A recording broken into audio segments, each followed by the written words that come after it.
잠시 네, 녹화를 시작을 하고요. 좀 늦게 시작을 했습니다. 녹화를. 저희가 이제 2과를 시작하려고 합니다. 2과의 주제는 유일한 구원자 예수 그리스도, 구원자 예수 그리스도에 대해서 이야기를 하려고 하는데요.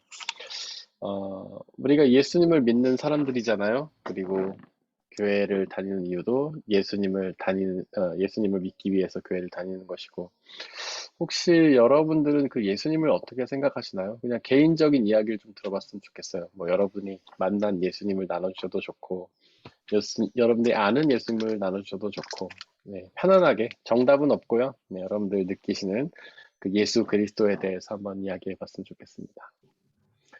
아, 오늘도 역시 거꾸로 올라갈까요? 아래부터 위로?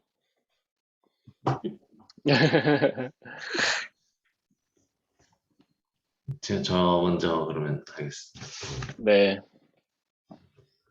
어, 저는 20살 됐을 네, 때 네, 이제 예수님을 인격적으로 믿겠다고 선언을 했었던 것 같은데, 네, 어, 지금, 지금도 그때 믿었던 예수님을 쭉 믿고 있거든요. 네, 20살 이후에 저는 모태신앙이기 때문에 그냥 음, 예수님에 대해서 그냥 배우고 듣고, 음, 저분이 구원자이신 건 알았지만 제가 음, 사랑해야 되는 이유에 대해서 잘 음, 모르고 안 찾았었는데, 네, 20살 때 이제 요한복음을 쭉 보면서 음, 좀, 정말 사랑이시구나라는 걸 생각을 하고, 그 하나님이 되게 저한테는 많이 추상적인 분이셨는데, 네, 예수님이 하나님이시구나라는 거가 저한테 좀 구체적으로 다가오면서 음, 저한테는 좋았고, 네, 좀, 좀, 그때는 말이 안 되는데 믿겼던 것 같아요. 왜 네, 우리를 위해서 죽었을까? 왜 우리를 위해서 음, 그렇게 이제 십자가를 지었을까라는 것들이 20살에 이해는 안 되지만 되게 감사하고 음, 되게 이거는 은혜일 수밖에 없다라는 생각을 들어서 지금까지 쭉 믿어오고 있는데, 그때 네, 믿었던 예수님의 모습을 음, 쭉 가져오고 있고 조금씩 더 많이 배워가는 것 같아요. 예수님에 대한 모습. 네, 이렇다 저렇다는 좀 이야기하기 어렵고 그렇게 네, 좀 느끼고 있습니다. 네. 네, 너무 이제 중요한 얘기 많이 해주셨는데, 일단 예수님을 하나님으로 믿게 되었다. 이게 가장 중요한 고백이죠. 근데 사실 이제 예수님이 하나님이신 거에 대해서는 저희가 앞으로 계속 나누겠지만, 사실 많은 사람들이 내가 예수님을 믿어, 예수님을 믿기 위해 교회를 가라고 얘기를 하지만, 사실 뭐 입술로는 하나님이라고 고백하지만, 마음속으로 깊이는 사실 하나님으로 믿기보다는 어떤 이렇게 기적 행위자로 믿는 경우가 굉장히 많거든요. 그 예수님을 통해서 내가 무슨 그 놀라운 신비를 경험하고, 뭐 기적을 경험하고, 예수님을 통해서 뭐 예수님이 복음서 공간고 복음 시대 그 공생의 기간 동안 하셨던 것처럼 사람을 치유하시던가, 그 죽은 사람 살리시던가, 뭐 이런 것들을 경험하고 싶어 하는 그런 사람들이 많이 있어요. 그러나 그 예수님을 하나님으로 경험하는 것, 그게 이제 핵심인데, 그렇게 믿어지셨다는 사실이 너무 감사하고, 또 이제 말씀하신 중에 이해는 안 되는데 믿어졌다라는 말이 굉장히 인상적입니다. 그렇습니다. 사실은 어, 우리가 알려고 노력을 하죠. 지금 이 복음 말씀함 시간을 통해서 예수님을 알려고 노력하지만 알면서 알을 통해서 믿어지는 건 아니에요. 우리가 많이 안다고 예수님을 믿을 수 있는 건 아닙니다. 뭐 거꾸로 예수님을 몰라도 믿을 수가 있어요.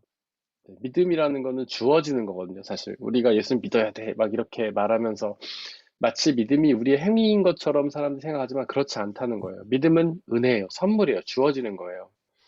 그냥 이해도 안 되고 알지도 못하지만 하나님이 믿게 해주시면 믿는 거거든요. 바로 예찬 형제님께 하나님께서 그 은혜를 주신 것 같습니다. 이해는 안 되는데 하나님의 성령 하나님의 은혜로 도우심으로 이렇게 만져주심으로 예수 그리스도가 믿게 된 것이죠. 그게 굉장히 이제 큰 은혜라고 생각하고요.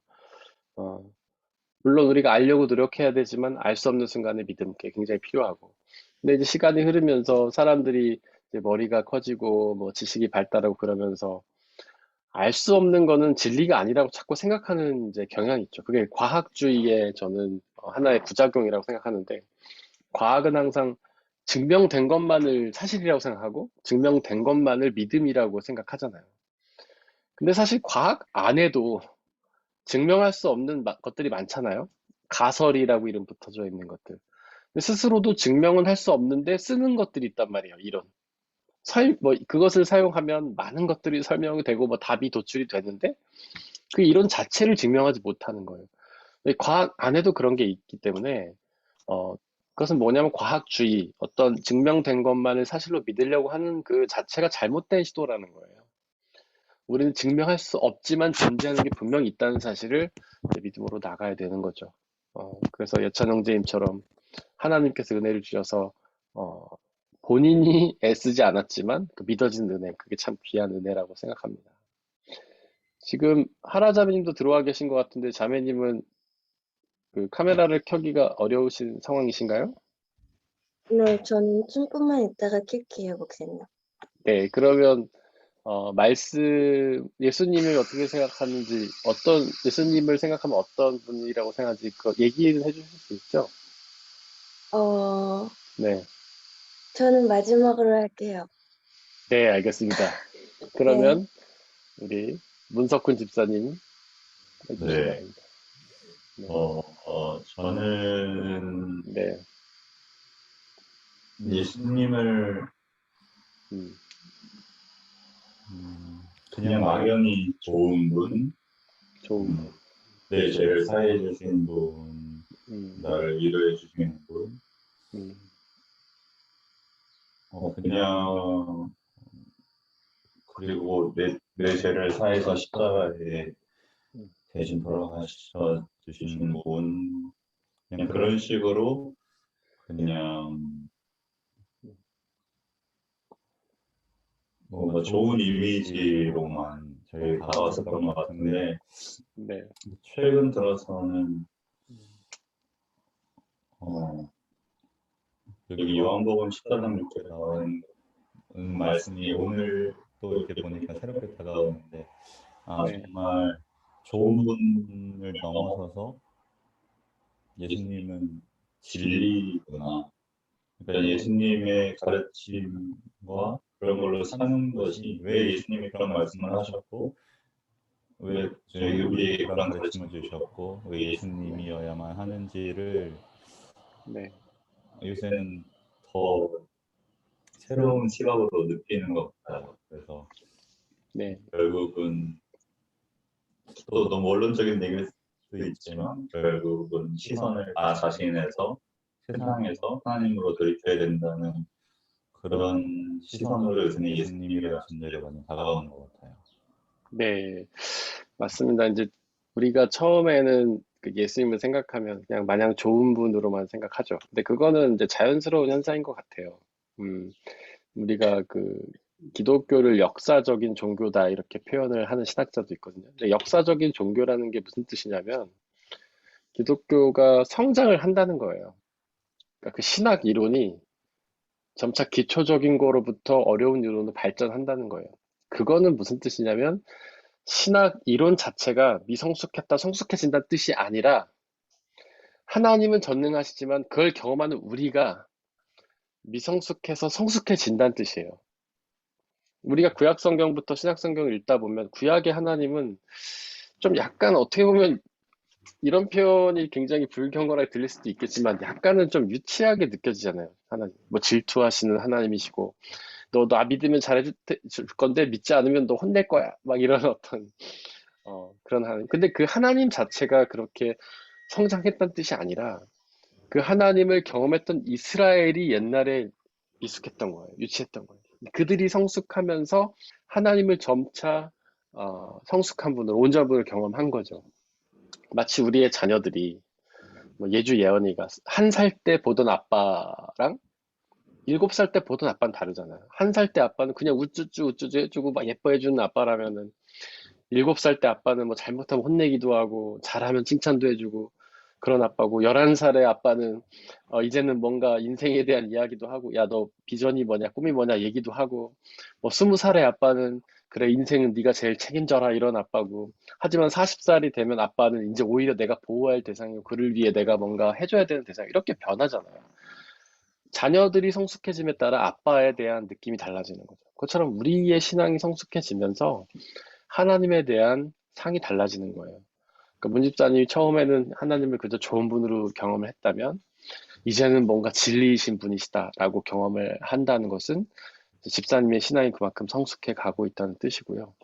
이제 그런 성숙은 우리가 단지 기도로만도 가능하겠지만 이런 말씀 묵상과 배움을 통해서 더 깊어지는 것이고 이제 그 예수님, 아, 그냥 진리이시구나 라고 생각했던 예수님, 그 예수님이 더 깊이, 더 많이 성숙하고 배워지는 그런 역사가 이루어지는 것 같아요. 근데 저는 뭐 저만의 생각은 아니라 많은 신학자들의 생각이긴 하지만 신앙인들이 처음 믿었던 예수님을 가지고 죽을 때까지 신앙생활하는 사람들이 많다 이렇게 지적을 해요, 사람들이. 그러니까 처음 딱 예수님 만나고 뭐 기도회를 통해서나 아니면 뭐 어떤 설교를 통해서 은혜를 받으면 그냥 그거 간직하고 영원히 신앙생활 한다는 거예요. 성장을 멈추는 거예요. 뭔가 예수님을 더 깊이 알고 더 다각도로 알고 이렇게 하려고 하는 게 아니라 그래 이제 다 알았어 나는 충분해 라고 생각하고 그냥 영원히 가는 거죠. 예를 들면 1살 때 만난 아빠 상을 가지고 죽을 때까지 아빠는 이런 사람이야 라고 생각하고 사는 거랑 똑같은 거예요. 그거는 좀 성숙해지지 못하고 스스로도 성장하지 못하지만 하나님에 대한 오해를 가지고 평생 살아갈 수밖에 없는 거죠. 그래서 우리는 끊임없이 자녀가 아버지와 어떤 인격적인 대화를 나누고 하면서 서로 이해가 깊어져야 되는 것처럼 우리도 하나님과 계속해서 기도를 통해 대화를 나누고 말씀 묵상을 통해서 그분에 대해 알아가면서 우리의 신앙이 더욱더 성숙해지고 깊어지고 넓어져야 한다는 것이죠. 그래야 예수 그리스도에 대한 더 온전한 기대가 있을 것이고요. 네, 나는 감사합니다. 우리 루비 집사님은 예수님이 어떤 분이라고 생각하세요? 저에게는 네, 음, 예수님은 아빠이자 저와 가장 음, 말이 잘 통하는 대화 상대가 네, 가장 저에게 큰 이미지인 것 같아요. 근데 네, 지금 생각해 보니까 제가 20대 초반에 독일 나왔거든요. 네, 그래서 그런 상황적인 음, 것 때문에 더 그렇게 음, 하나님을 나의 대화 상대로 삼지 않았나.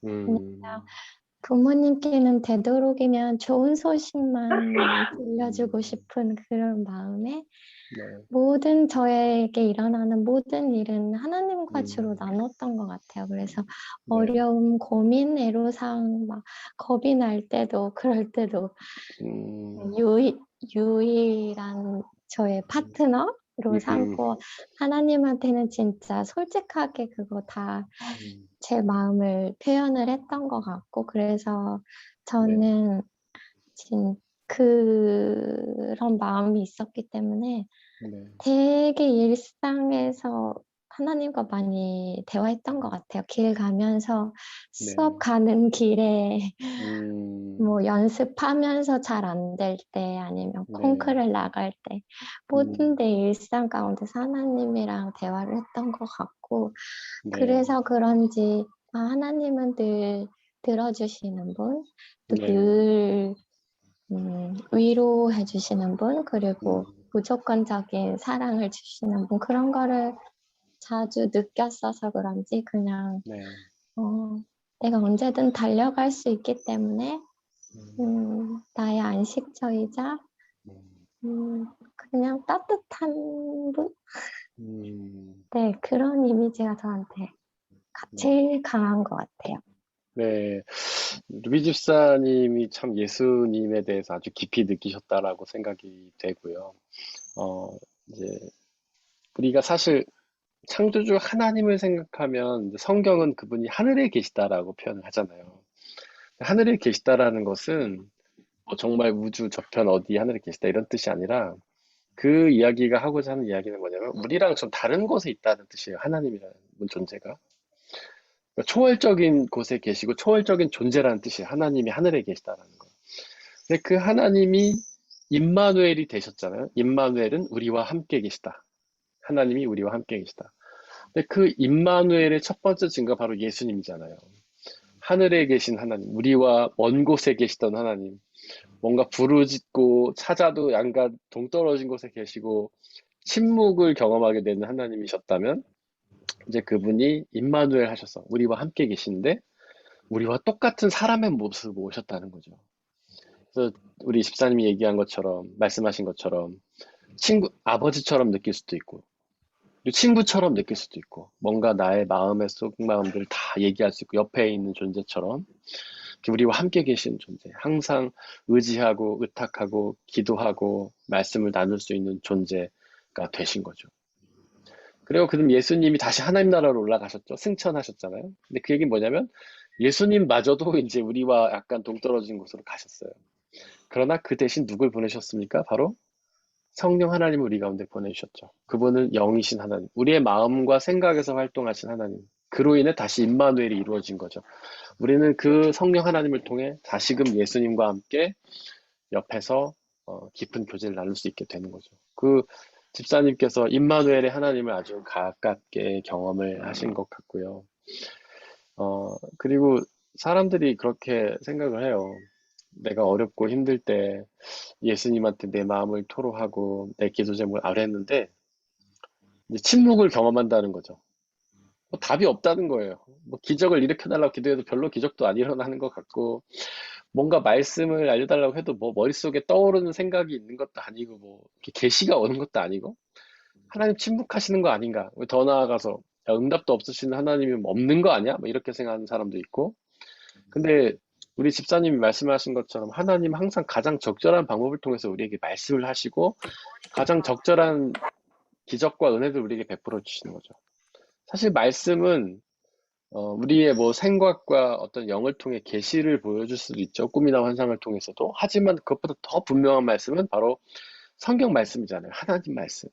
그래서 우리가 하나님의 말씀을 통해서 예수 그리스도 말씀을 직접 경험하고 그분의 교제를 나눌 수 있고 그리고 우리가 만나는 모든 일이 다시 다 하나님의 허락 안에 일어난 일이잖아요. 우리가 욥기를 통해서 일어나는 것처럼 세상의 모든 일은 하나님께 허락을 받지 않으면 일어나지 않잖아요. 심지어 악한 일도 사탄이 하나님께 허락받아야 일어나고 그런 걸 봤을 때는 하나님은 우리가 만나는 모든 사건을 통해서 말씀하시는 거죠. 비록 우리가 깨닫지 못할 뿐이지. 우리가 좋은 일을 만나건 힘든 일을 만나건 하나님은 그 가운데 당신의 메시지를 분명히 심으시는 거죠. 저도 이제 우리 아이들을 뭐 가르치고 아이들에게 어떤 말을 하거나 아이들에게 어떤 행동을 할 때는 다 이유가 있습니다. 이유 없이 말을 하거나 행동하지 않아요. 아이들을 혼낼 때도 이유가 있고 칭찬할 때도 이유가 있는 것이고 밥을 줄 때도 이유가 있고 간식을 줄 때도 다 이유가 있는 거죠. 그냥 이유 없이 막 행동하진 않잖아요. 다 마음속으로 생각해서 그래 이제 아이들을 뭐 당근을 줬으면 단 거를 줬으면 이제는 좀 밥을 주면서 이제 건강을 생각해야지. 하지만 밥만 주다 보면 애들이 너무 힘들어하니까 그래 간식도 한 번씩 주면서 또 아이들이 기쁨을 느낄 수 있게도 해줘야지. 다 이런 생각을 가지고 행동하지 않습니까? 하나님이 우리에게 행하신 것도 마찬가지라는 거예요. 여러분들이 당하는 모든 일 속에는 하나님의 뜻이 다 들어있는 거예요. 이유 없는 행동은 없습니다. 다만 우리가 이해를 하지 못할 뿐이지. 나중에 시간이 흐르면 하나님의 뜻을 발견할 수 있게 되는 거죠. 네, 우리 집사님 귀한 남는 감사드리고요. 우리 권사님은 예수님에 대해서 어떻게 생각하십니까? 앞에서 이제 집사님들이 말씀하신 게 저도 이제 많이 그렇게 느낀 점이 있는데 저는 이제 그냥 교회가 처음에는 좋았어요. 예수님보다는 네. 교회 가는 게 좋았고 교회 네. 있는 게 좋았고 네. 그러는 과정 속에서 이제 차츰 예수님이라는 이제 그 존재가 조금씩 내 마음에 들어오기 시작했고 네. 그것도 들어오고 난 이후로는 네. 좋은 일이 있을 때는 그냥 넘어가는데 어려운 일이 있을 때는 예수님께 이제 원망을 하는 그걸로 해서 예수님을 부르게 되더라고요. 왜 네.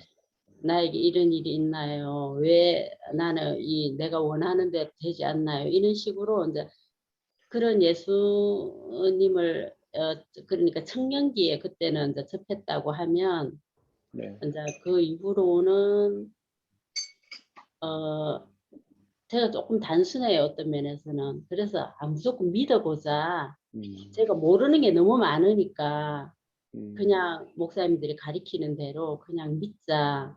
이래가 제가 이제 그냥 약간 옛날에 어른들이 그렇다 이러면 순종하듯이 이해하듯이 네, 하는 이런 생각을 하지 않고 또 네, 말씀을 또 깊이 이렇게 묵상하면서 이렇게 그 말씀과 대조하지도 않고 무조건 믿었어요. 네, 근데 이제 시간이 가면서 이제 말씀을 접하게 되면서 네, 그 문제, 내가 옛날에 풀지 못했던 어려운 문제, 이런 문제들이, 여기 말씀에 있네. 고난도 함께 주신다 했는데, 왜 네, 나는 좋은 것만 바랬나. 이제 그런 게 이제 눈에 뜨이기 시작하더라고요. 그게 이제, 네, 말씀을 통해서, 말씀을 네, 읽어가는 과정에서, 전에는 읽었는데 그냥 지나쳤어요. 네, 그게 와닿지 않았는데, 시간이 네, 가면서 또 다시, 어느 날 그게 딱 눈에 들어오는 거, 여기 있었네. 그때 내가 네, 찾지 못한 게 여기 있었네. 이러면서 이제 그 하나님 말씀이 더욱더 마음속 깊이 들어왔고 네, 예수님은 분명히 살아계시고 나와 함께 하시고 네, 분명히 예수를 믿으면 구원을 얻는다는 그런 이제 확신이 들어갔어요. 근데 네, 어 천국 뭐 이런 그런 게 조금은 정말 그럴까? 이제 그런 의심이 또 네, 생기기 시작하더라고요. 네, 근데 어느 날 또 생각해 보니까 그래 내가 알고 믿는 하나님은 내가 그거는 지식이지 내가 그게 과연 내가 신을 믿는 것인가 이런 또 나 스스로에게 또 이래 물어보게 되는 내가 알지 못하기 때문에 믿는 게 아니냐. 이제 네, 그러면서 이 믿음이란 자체가 나한테는 그 히브리서에 있나요? 그 바라는 것들의 실상이라는 것. 그, 맞습니다. 내가 바라고 내가 그 말씀대로 그렇다고 하니까 바라고 믿으면 그 실상은 언젠가는 나의 것이 되고 나타날 것이다. 요런 이제 믿음이 차츰차츰 조금씩 저는 그렇게 변화된 것 같아요. 네, 그리고 뭐 지금도 마찬가지죠. 항상 내가 누구한테 얘기하지 못한 거 사람한테도 할 수 없고 가족 뭐 누구한테도 할 수 없는 나의 아주 뭐 치부나 또 어떤 비밀스러운 얘기나 모든 것은 다 예수님께는 보고 계시니까 내가 뭐 숨길 것도 네, 없고 보고 계시니까 네, 그분께는 내가 이런 때는 이렇게 잘못했습니다. 참 음, 지나고 나니까 그때 참 잘못했네요. 이런 대화를 할 수 있는 그런 예수님. 그래서 네, 항상 함께 하시고 제가 순간순간 있어도 절대 나를 잊지 않고 나를 네. 붙들고 계신다는 걸 저는 확신하고 믿습니다. 아멘. 네. 권사님 말씀도 너무 은혜롭고 감사했고 되게 중요한 부분 얘기해 주셨는데 일단 이제 큰 맥락에서는 이제 문집사님 나눔처럼 이제 권사님의 신앙이 점차 이제 성숙해 가는 과정이셨던 것이죠. 근데 처음에 알지 못할 때는 무조건 믿었다라는 건 굉장히 좋은 저는 신앙의 태도라고 생각합니다. 제가 그 말씀 드렸지만 이제 우리의 믿음에는 알의 영역이 있다. 알 수 있는 영역. 그것은 최대한 알아야 되지만 알 수 없는 영역에 대해서는 우리는 이제 믿어야 되는 거죠. 그게 이제 신앙의 영역이죠. 근데 처음에는 우리가 알기가 어렵잖아요, 모든 것을. 그러니까 처음에는 무조건 살아계신 하나님을 믿는 그 태도가 굉장히 중요한 것 같고 그런 와중에도 그냥 믿는 것에 그치는 게 아니라 알에 대한 노력도 반드시 있어야 되는 거죠. 나는 믿으니까 알 필요 없어라는 게 아니라 믿지만 더 잘 믿기 위해서 알아야 되는 것이 있고 그래서 알아가면서 알아가다 보면 사실 그런 말 있잖아요. 우리는 안다는 것은 결국 모른다는 것을 안다는 거다. 알려고 하다 보면 내가 모르고 있다는 사실을 점점 깨닫잖아요. 그래서 신경도 마찬가지거든요. 하나님을 알려고 하면 할수록 그동안 내가 알았다고 생각하는 것까지 모르고 있다는 걸 깨닫게 되는 거예요. 한번 예를 들어봅시다. 예수님이 구원자시다 하는데 구원이 뭡니까? 그럼 우린 대답을 못해요. 구원이 뭐예요 도대체? 하나님 나라 가서 영원한 생명 누리는 거죠? 그럼 하나님 나라가 뭡니까? 그럼 몰라요. 영원한 생명이 뭐예요? 그럼 몰라요. 다 몰라요, 우리는 사실은. 근데 알면서 모른다는 사실을 깨달아 가고, 그렇기 때문에 궁극적으로 우리에게 필요한 건 바로 믿음의 자세인 거죠. 그래서 권사님이 모든 것을 믿음으로 대한다는 자세는 너무나 중요한 것 같고요. 그럼에도 불구하고 권사님이 알아가시려고 노력하신 거는 너무 귀한 일이라고 생각하고, 그게 바로 우리 모두 신앙인들에게 필요한 자세인 것 같습니다. 알려고 하지만 결국 모를 것이기 때문에 믿어야 한다라는 사실. 네, 참 그런 예수 그리스도. 아까 이제 권사님 성경 말씀 읽을 때마다 새롭게 읽히시고 우리가 알지 못했던 대답들을 알게 되신다라고 말씀하셨는데, 정말 그렇습니다. 저도 마찬가지예요. 저도 성경 읽어가면서 제가 생각해왔던 고민의 답이 다 들어있는 거예요. 요즘에 무릎을 탁탁 칠 때가 진짜 많습니다. 정말 뜻하지 않은 곳에 뜻하지 않은 답이 막 들어있어요. 그럼 저도 신학적으로 막 고민하면서 막 알 수 없었던 것들에 대한 답이 어딘가에는 다 들어있더라고요. 그래서 우리가 항상 삶에 대한 질문, 고민들 생각날 때마다 우리가 하나님한테 기도도 하지만 바로 말씀 속에서 답을 찾는 것이 진리다. 그래서 합니다.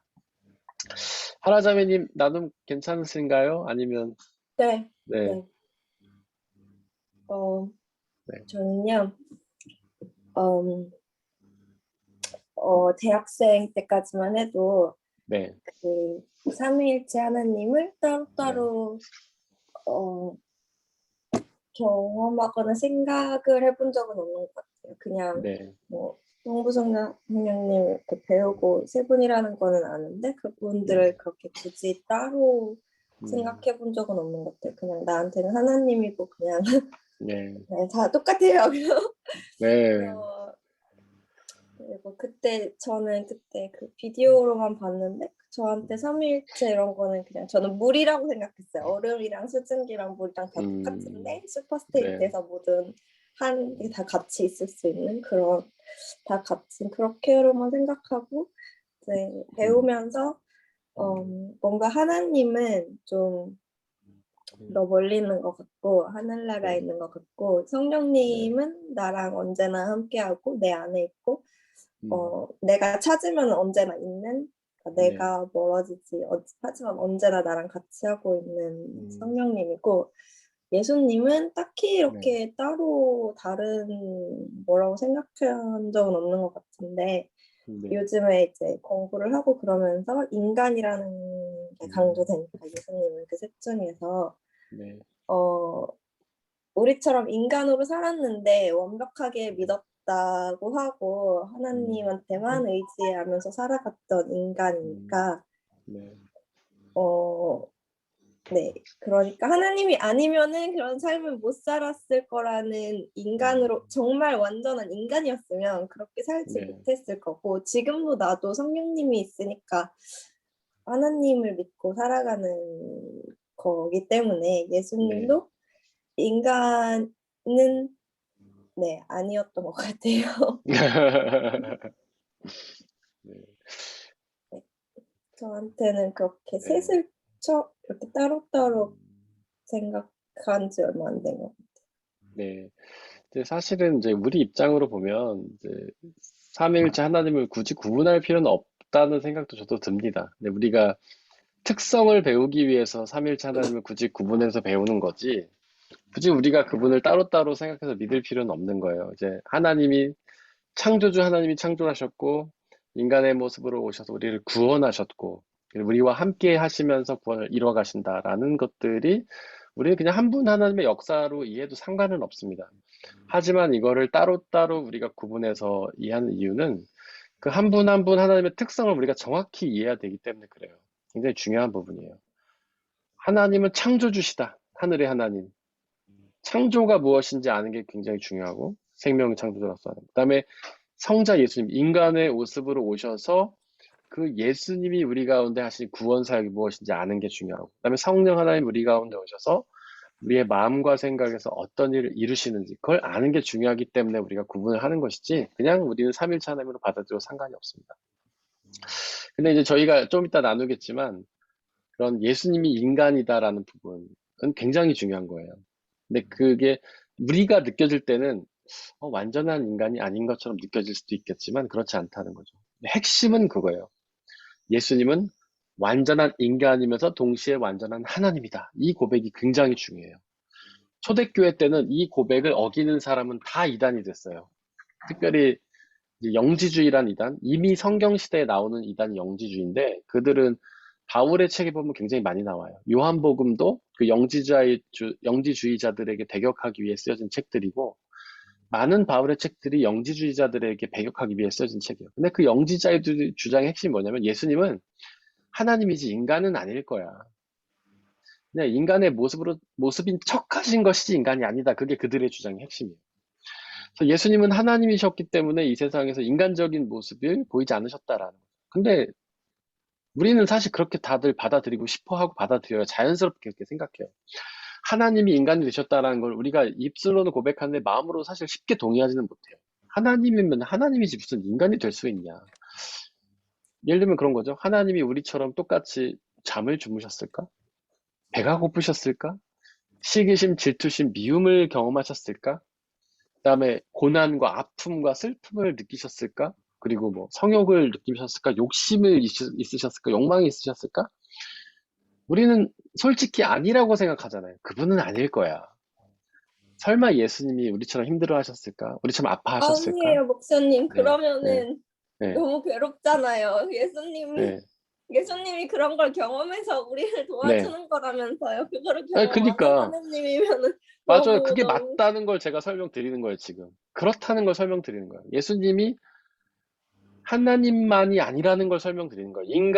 완전한 인간이라는 걸 설명드리는 거예요. 아까 자매님이 예수님이 인간이 아닌 것 같다고 얘기를 하셨기 때문에 제가 그 생각이 아니라고 얘기를 하는 거예요, 지금. 네. 예수님은 완전한 인간이셨어요. 우리와 똑같은 걸 느끼셨단 말이에요. 밤이 되면 피곤하셔서 주무셨고, 예수님이 계속 뭐 배에서 주무시고, 뭐 지난 설교 시간에도 우리가 나눴잖아요. 그 배가 폭풍이 오는데도 주무시고 계셨고. 그럼 예수님은 슬픔도 느끼셨고, 아픔도 느끼셨고, 그 다음에 배설도 하셨을 것이고, 식사도 하셨을 것이고, 어쩌면 뭐 성경에 나오진 않지만 성적인 욕망도 있으셨을 수도 있다. 그거 있다고 말하는 게 더 온전한 신앙이라는 거예요. 예수님을 참 인간이라고 고백하는 게. 네. 그러니까 이 문장은 정말 우리가 반드시 믿고 고백해야 돼요. 예수님은 완전한 하나님이면서 동시에 완전한 인간이셨다. 우리는 머릿속으로 혹시 완전한 하나님인데 완전한 인간은 아니지 않을까라고 생각하지만 절대 그렇지 않다는 거예요. 완전한 인간이셨다. 겟세마네 동산의 기도에서 십자가를 앞두고 무서워하신 예수님.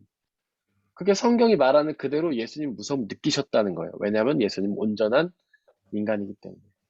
근데 아마 인간인데 우리가 될 수 있는 인간은 아니잖아요. 우리가 그런 인간이 될 수는 없는 거잖아요.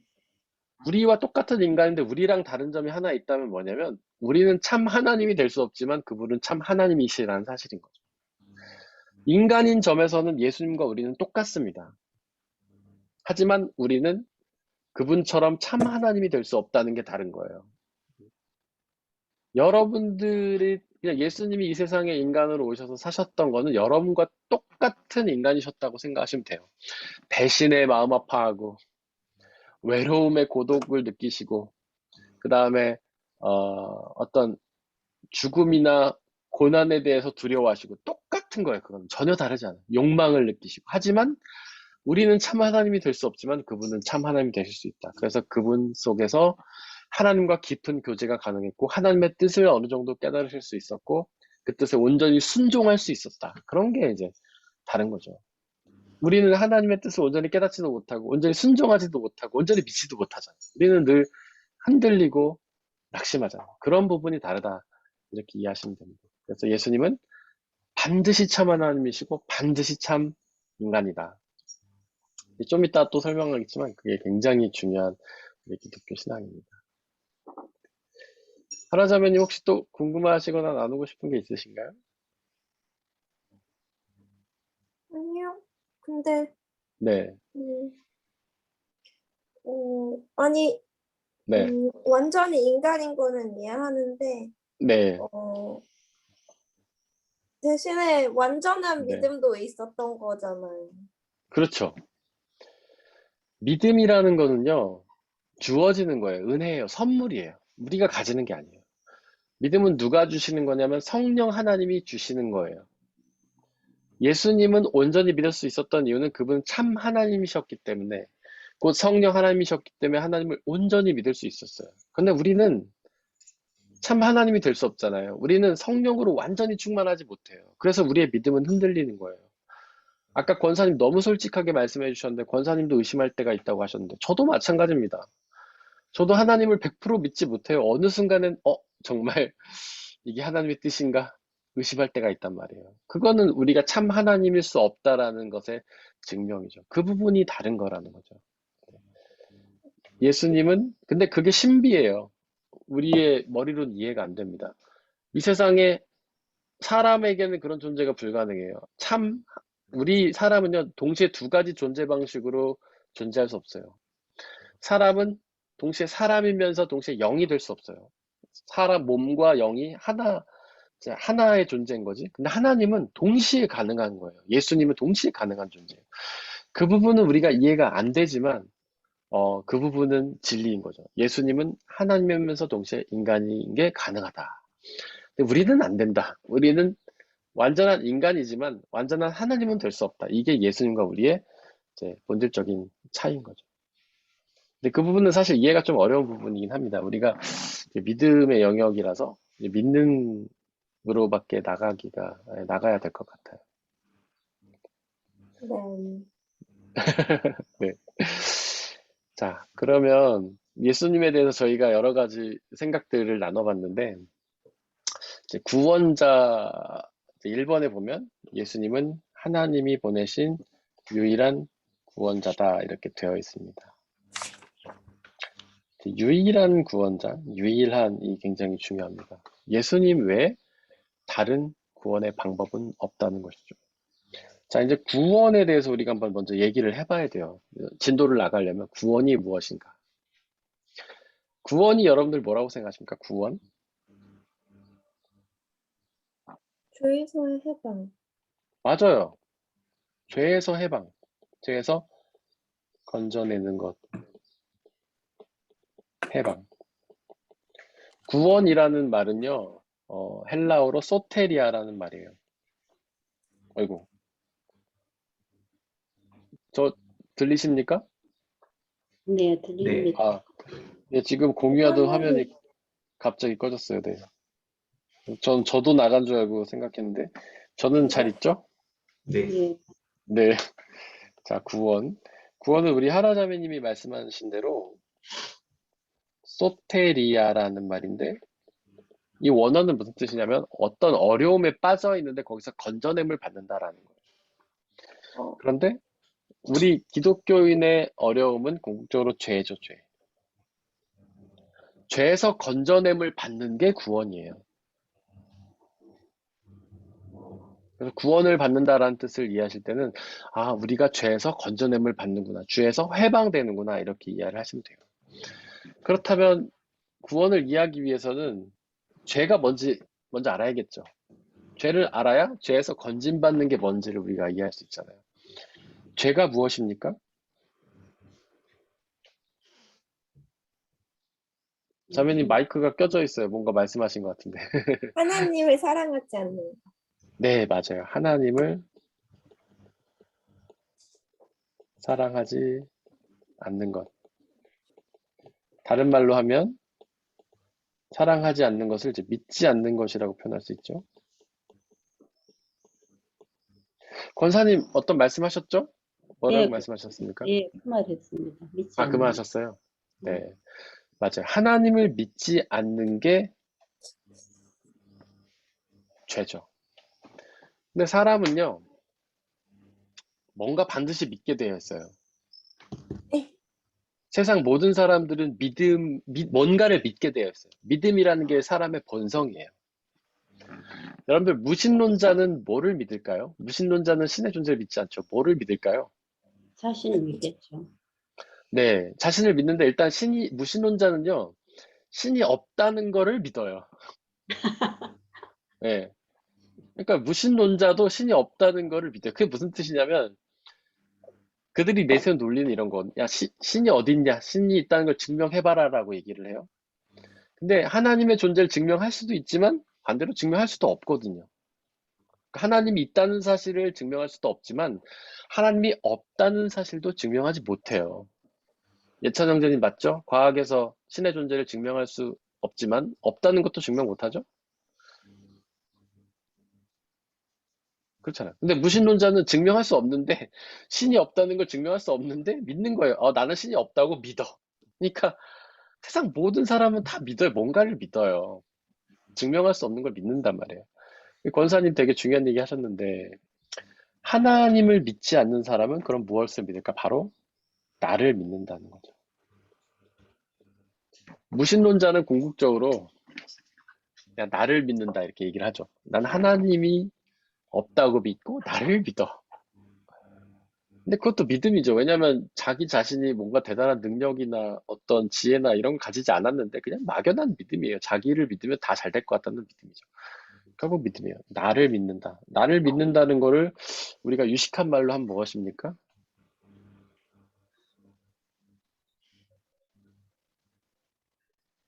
좀 있어 보이는 말로 하면 뭐죠? 나를 믿는 거? 자만? 자만 비슷해요. 교만, 자만. 자만. 교만이에요, 교만. 교만이라는 말의 핵심은요, 나를 중심에 두는 태도를 말하는 거예요. 세상의 중심이 나인 거예요. 다른 말로 하면 모든 말과 행동의 주어가 나인 게 교만이에요. 그러니까 우리가 교만이란 걸 생각하면 나를 자랑하는 것만 교만이라고 생각하잖아요. 나는 잘났어. 나는 모든 걸 할 수 있어. 야, 신이 어딨냐? 내가 신이다. 내가 다 할 수 있다. 이렇게 생각하는 것만 교만이라고 생각하는데 나를 낮추는 것도 자책하고 폄하하는 것도 교만이에요. 나는 정말 엉망진창이야. 나는 뭘 할 수 없는 존재야. 그것도 나를 중심에 두는 태도거든요. 내가 할 수 있어도 교만이지만 내가 할 수 없어도 교만이에요. 그래서 하나님 앞에서 하나님, 제가 하나님의 일을 망쳤습니다. 하나님의 영광을 가렸습니다. 이런 것도 교만이에요. 왜냐하면 우리는 하나님의 영광을 가릴 수 있는 존재가 아니거든요. 영광도 어느 정도 급이 돼야 가리는 거지 급도 안 되는 사람은 못 가립니다. 여러분들 일개 노예가 왕의 일을 막을 수 있을까요? 그건 불가능한 일이죠. 우리 아이들이 예를 들어서 뭐를 망친다고 해도 제 일을 그르치지는 못해요. 능력이 없는 사람은 능력 있는 사람을 가릴 급도 안 돼. 능력이 안 되는 거예요. 네. 우리는 하나님의 영광을 가릴 수 있는 존재가 아닙니다. 근데 우리는 성경에서 그렇게 얘기하잖아요. 우리는 흙에서 와서 흙으로 돌아간다. 근데 그거 혹시 아세요? 흙에서 와서 흙으로 돌아간다 했을 때 앞에 흙과 뒤에 흙이 다른 말이에요. 앞에 흙은 아다마라고 해서 진짜 흙을 말하고 뒤에 흙은요. 제가 원어는 지금 생각이 안 나는데 먼지란 뜻이에요. 먼지. 우리는 흙에서 창조해서 먼지로 돌아간다는 거예요. 근데 먼지가 햇빛을 가릴 수 있나요? 여러분들 햇볕이 쨍쨍하니까 먼지를 일으켜서 나는 그늘을 만들어야지. 이런 사람 없잖아요. 최소한 종이 한 장은 있어야 가리지 않습니까? 태양을. 우리는 먼지로 돌아가는 존재예요. 하나님 앞에. 먼지가 무슨 하나님의 영광을 가립니까? 그건 교만이에요. 교만, 히브리스, 나를 믿는 것. 죄는요, 하나님을 믿지 않는 거예요. 먼저. 두 번째로는 나를 믿는 거예요. 나를 중심에 두는 태도가 교만이에요. 나를 지나치게 높이는 것도 교만, 죄고 나를 지나치게 낮추는 것도 교만이에요. 모든 행동과 생각의 주어가 나인 게 교만이에요. 나를 위해 신앙생활 한다, 이것도 교만이고 나에게 도움이 안 되니까 신앙생활 그만해야지, 이것도 교만이에요. 어떤 분들은 교회 가서 그래 좋은 말씀 듣고 세상에서 어떤 적용할 수 있는 비결을 찾기 위해 교회 간다 이렇게 얘기하거든요. 근데 그거 교만이죠. 중심이 하나님이 아니라 나에 있잖아요. 그 다음에 내 인생에 별로 도움이 안 되네. 내가 믿어지지가 않네. 내가 은혜를 못 받겠네. 그럼 교회 안 가야지. 이거 교만이죠. 다 주어가 나잖아요. 신앙생활은 오직 주어가 하나님이 돼야 돼요. 내가 하나님께 영광 돌리기 위해서 신앙생활 하는 거예요. 하나님의 말씀을 듣기 위해서 신앙생활을 하는 거예요. 그 말씀이 비록 내 삶에 별로 유익하지 않더라도, 내가 지금 당면한 문제에 별로 해결책이 안 되더라도, 내 궁금증에 해답을 주지 않더라도 하나님을 믿는 게 그게 진정한 겸손이고 신앙생활이지. 나에게 유익이 되고 안 되고를 따라서 신앙을 판단하고 결정하는 건 교만이라고 할 수 있는 거예요. 이거를 히브리스라고 어거스틴은 말했습니다. 그냥 교만은요, 우리는 교만한 사람 보면 아유 인격이 덜 됐네, 도덕적 수양이 부족하네, 이 정도로 치부를 해버려요.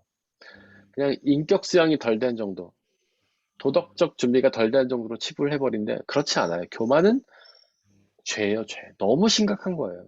교만하면 지옥에 떨어져요. 하나님 믿지 않고 나를 믿는 사람은 지옥에 가는 거예요. 그만큼 심각한 겁니다. 그 다음에 죄에 대해서 여러 가지 이제 설명들이 있는데,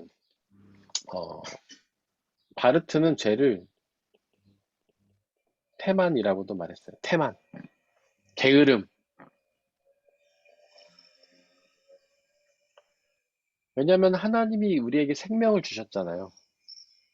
생명 주신 목적이 있다는 거죠. 그 목적은 에베소서 1장 12절이 기록하는 것처럼 하나님께 찬양을 드리는 게 우리의 삶의 목적이에요. 근데 어떤 사람들은 야, 그러면 우리가 딸랑이냐, 하나님 딸랑이 되려고 하나님이 만들었냐, 이렇게 비판하는 사람도 있어요. 근데 여기서 하나님을 찬양한다는 것은 하나님과 교제한다는 뜻이에요. 요한 1서가 얘기하는 것처럼 하나님과 사귀는 거예요. 하나님과 연애하려고, 하나님과 결혼하려고 우리는 창조된 거예요. 하나님과 사랑하려고, 그리고 그분을 높여드리려고. 우리는 서로 살아가면 막 찬양하잖아요. 너무 아름답습니다, 너무 착합니다, 너무 그립습니다, 너무 좋아요, 막 이러잖아요. 그런 거라는 거죠. 우리는 하나님과 사귀려고, 하나님과 연애하려고, 하나님과 결혼 관계를 유지하려고 우리는 창조된 거예요. 근데 태만이나 게으름은 그 하나님의 창조 목적을 게으른 거예요. 우리가 뭔가를 만들었어요. 목적을 가지고. 근데 그 만든 것이 목적을 다하지 않으면 걔는 필요 없는 거예요. 제 앞에 선풍기가 있습니다. 이렇게. 선풍기를 만든 목적이 뭐죠? 시원하려고 만들었어요. 근데 얘가 팬이 안 돌아가요, 고장나서. 그럼 얘는 더 필요합니까? 필요 없잖아요. 하나님은 우리와 교제하려고, 우리의 찬양을 받으려고 우리를 창조하셨어요. 근데 그 목적을 하지 않으면 우리가 필요합니까? 필요 없죠. 그래서 태만, 게으름은 곧 죄인 거예요. 바르트가 한 얘기입니다. 그 다음에 이제 죄에 대해서 되게 여러 가지 이제 설명이 있는데, 여러분들 원죄에 대해서 들어보셨죠? 원죄 다 들어보셨죠? 혹시 원죄가 어떤 개념인지 설명할 수 있는 분이 계십니까?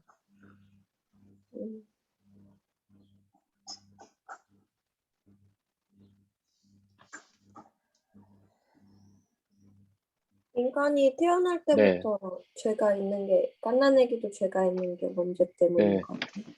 맞아요. 원죄. 원죄라는 것은 이제 맨 처음에 이야기한 사람은 어거스틴이라는 사람이에요. 원죄. 이 원죄는 뭐냐면 최초의 인간 아담이 죄를 지었어요. 근데 그 아담이 하와와 결혼해서 자식을 낳죠. 근데 그 원죄가 유전이 된다는 거예요. 마치 자녀가 부모의 염색체를 물려받는 것처럼, DNA를 물려받는 것처럼 자녀가 부모의 죄를 물려받는다는 것이 어거스틴의 원죄 개념이에요. 많은 사람들은 옛날부터 이게 되게 오랜 신앙이기 때문에 많은 기독교인들이 그 원죄를 이제 믿어왔어요. 근데 그것만이 진리는 아니에요. 원죄를 설명하는 되게 여러 가지 이제 핵심들이 있습니다. 원죄가 말하고자 하는 핵심은 그겁니다. 모든 사람 속에 죄가 있다는 거예요. 원죄가 부모에게 물려받는 거라는 거는 그냥 어거트의 설명일 뿐이고, 모든 사람에게 죄가 있다는 겁니다. 사람이라면 죄가 있다는 거예요. 사람 중에 죄가 없는 존재가 딱 한 분 계셨어요. 누굴까요? 예수님. 예수님. 왜냐하면 그분은 사람이면서 하나님이셨기 때문에. 죄라는 건 하나님을 믿지 않는 게 죄잖아요. 근데 참 하나님이신 예수님이 하나님을 믿지 않을 수 있을까요? 자기가 하나님인데? 불가능하죠. 그러니까 예수님은 하나님을 믿으셨던 거예요. 그런데 그 외에 모든 사람들은 하나님을 믿지 않는 죄가 마음속에 다 내면적으로 있다는 거예요. 여러분들 태어나자마자 하나님 믿으셨나요? 아니죠? 우리 모태신앙인 예찬 형제도 태어나면서부터 예수님을 믿었습니까? 아니에요. 아니죠. 교회는 다녔는데 언젠가 예수님 믿게 된 계기가 있잖아요. 처음에는 그냥 부모님이 가니까 가고 놀러 가고 재밌어서 가고 이랬지만 나중에 어느 순간에 예수님 믿게 된 계기가 있잖아요. 하라자매님도 모태신앙이신데 태어나면서부터 예수님 믿었습니까? 모르죠. 네? 모르다고요? 모르지 아, 않아요? 그때는 아, 그러니까 믿- 모른다. 믿는 하나님 게- 모른다. 네, 믿는 것도 모르고 네. 하나님도 모르고. 예, 그러니까 하나님을 모른다는 게 바로 믿지 못한다는 거, 죄라는 거죠. 네, 네, 저도 마찬가지고 이제 제 아이들도 목사의 자녀지만 어렸을 때는 하나님의 존재를 인식하지 못하고 살아요. 그들에게는 오직 부모만이 절대적인 것이죠. 나중에 하나님을 제가 요즘에 저희가 가정 예배를 매일 드리는데 얘기해도 애들이 뻥해요. 이제 교회는 다니고 믿는다고 말은 하는데 그 하나님 예수님에 대해서 말하면 이런 표정으로 계속 있어요. 예언이 같은 경우. 예주는 이제 잘 믿죠. 뭐 이제 자기가 인식을 하는데 예언이는 아직 막 이렇게 멍한 눈으로 봐요. 그러니까 우리는 어렸을 때는 하나님의 존재를 몰라요. 인식을 못해요. 믿지를 못하는 거죠. 그게 원죄 개념의 핵심이에요. 근데 어거스틴은 왜 그런 현상이 일어나는가를 DNA를 물려받듯이 물려받았다라고 설명을 한 거예요. 근데 어거스틴이 왜 그렇게 설명했냐면 하나님의 창조가 완전했다라는 거를 설명하기 위함이었어요. 창조의 완전성. 그러니까 하나님이 처음 창조하셨던 창조는 완전했다는 거예요. 근데 아담과 하와가 죄를 지어서 그때부터 죄가 시작이 됐고 그 다음에 사람이 태어났는데 그럼 하나님이 생명을 주신 거잖아요. 그러면 그 창조는 또 완전해서 하나님 믿어야 되는데 그렇지 않다는 거죠. 그랬더니 부모의 죄가 자녀한테 유전이 되는구나라고 어거스틴은 설명을 한 겁니다. 근데 이제 이 설명에 문제가 있어요. 만약에 창조가 완전했다면 여러분들 어떻게 생각하세요? 하나님의 창조가 완전했습니까? 완전하지 않았습니까? 완전 완전했죠. 근데 여기서 이제 질문이 생기는 거예요. 완전했는데 왜 아담이 범죄했는가?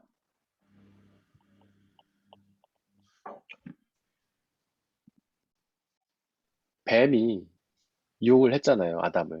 근데 뱀은 어떤 존재로 설명이 되는 거죠? 어떤 존재를 상징하는 거죠, 뱀이? 사탄. 사탄. 근데 하나님의 창조가 완전했다면 이 사탄이 갑자기 어디서 나왔냐? 이런 질문이 가능하죠. 이 사탄이 어디서 나왔을까요, 여러분들? 하나님 창조 안에 아니, 네. 원래 있었던 건가? 네. 우리 하라자매님은 저하고 공부를 많이 해서 이미 답을 알고 계시네요. 네, 그 답은 제가 나중에 이야기를 하도록 하겠습니다. 그게 정답인데, 그건 나중에 이야기를 하도록 하겠습니다. 좀 이따 설명할 기회가 있어요. 근데 많은 사람들이 이렇게 얘기를 한단 말이죠. 천사가 타락해서. 라고 설명을 해와요. 우리는 그렇게 배워왔어요. 그래서 천사가 루시엘인데, 이 사람이 타락해서 루시퍼가 되었다. 근데 이게 구약에 보면 제가 지금 정확한 그 위치가 생각이 안 나는데, 계명성이라는 별이 나와요. 계명성. 이게 별이에요. 별 이름인데, 이 성경에 그런 구절이 있어요. 계명성이 떨어졌다. 이게 별이에요. 근데 이 계명성이 히브리어 원어로 보면 얘가 루시엘이에요. 성경에는 뭐라고 써있냐면 별이 떨어졌다라고만 써 있는 거예요. 계명성이란 별이 떨어졌다. 근데 이걸 보고 학자들이 그렇게 추측을 한 거예요. 루시엘이라는 천사가 있었는데 타락했구나 이렇게 해석을 한 거예요. 이게 타락의 근거는 사실 없죠. 뭐 누시엘이 계명성이란 별이 천사를 상징한다던가 그런 건 아니에요. 근데 그냥 그걸 보고 그렇게 판단한 거죠. 근데 어쨌거나 이거 이제 천주교에서는 다 받아들였어요. 카톨릭은 아직도 이렇게 믿습니다. 근데 그렇다 쳐요. 네, 신학적인 학문적인 근거는 별로 없지만 그렇다 쳐봅시다. 천사가 타락해서 사탄이 됐다라고 쳐봐요. 그럼 타락을 하려면 악이 있어야 될 거 아닙니까? 죄가 있어야지 타락을 할 거 아니에요. 그죠? 예를 들면 하얀 옷을 이렇게 입었는데 깨끗한데 문지르면 여기 때가 묻나요? 아니죠.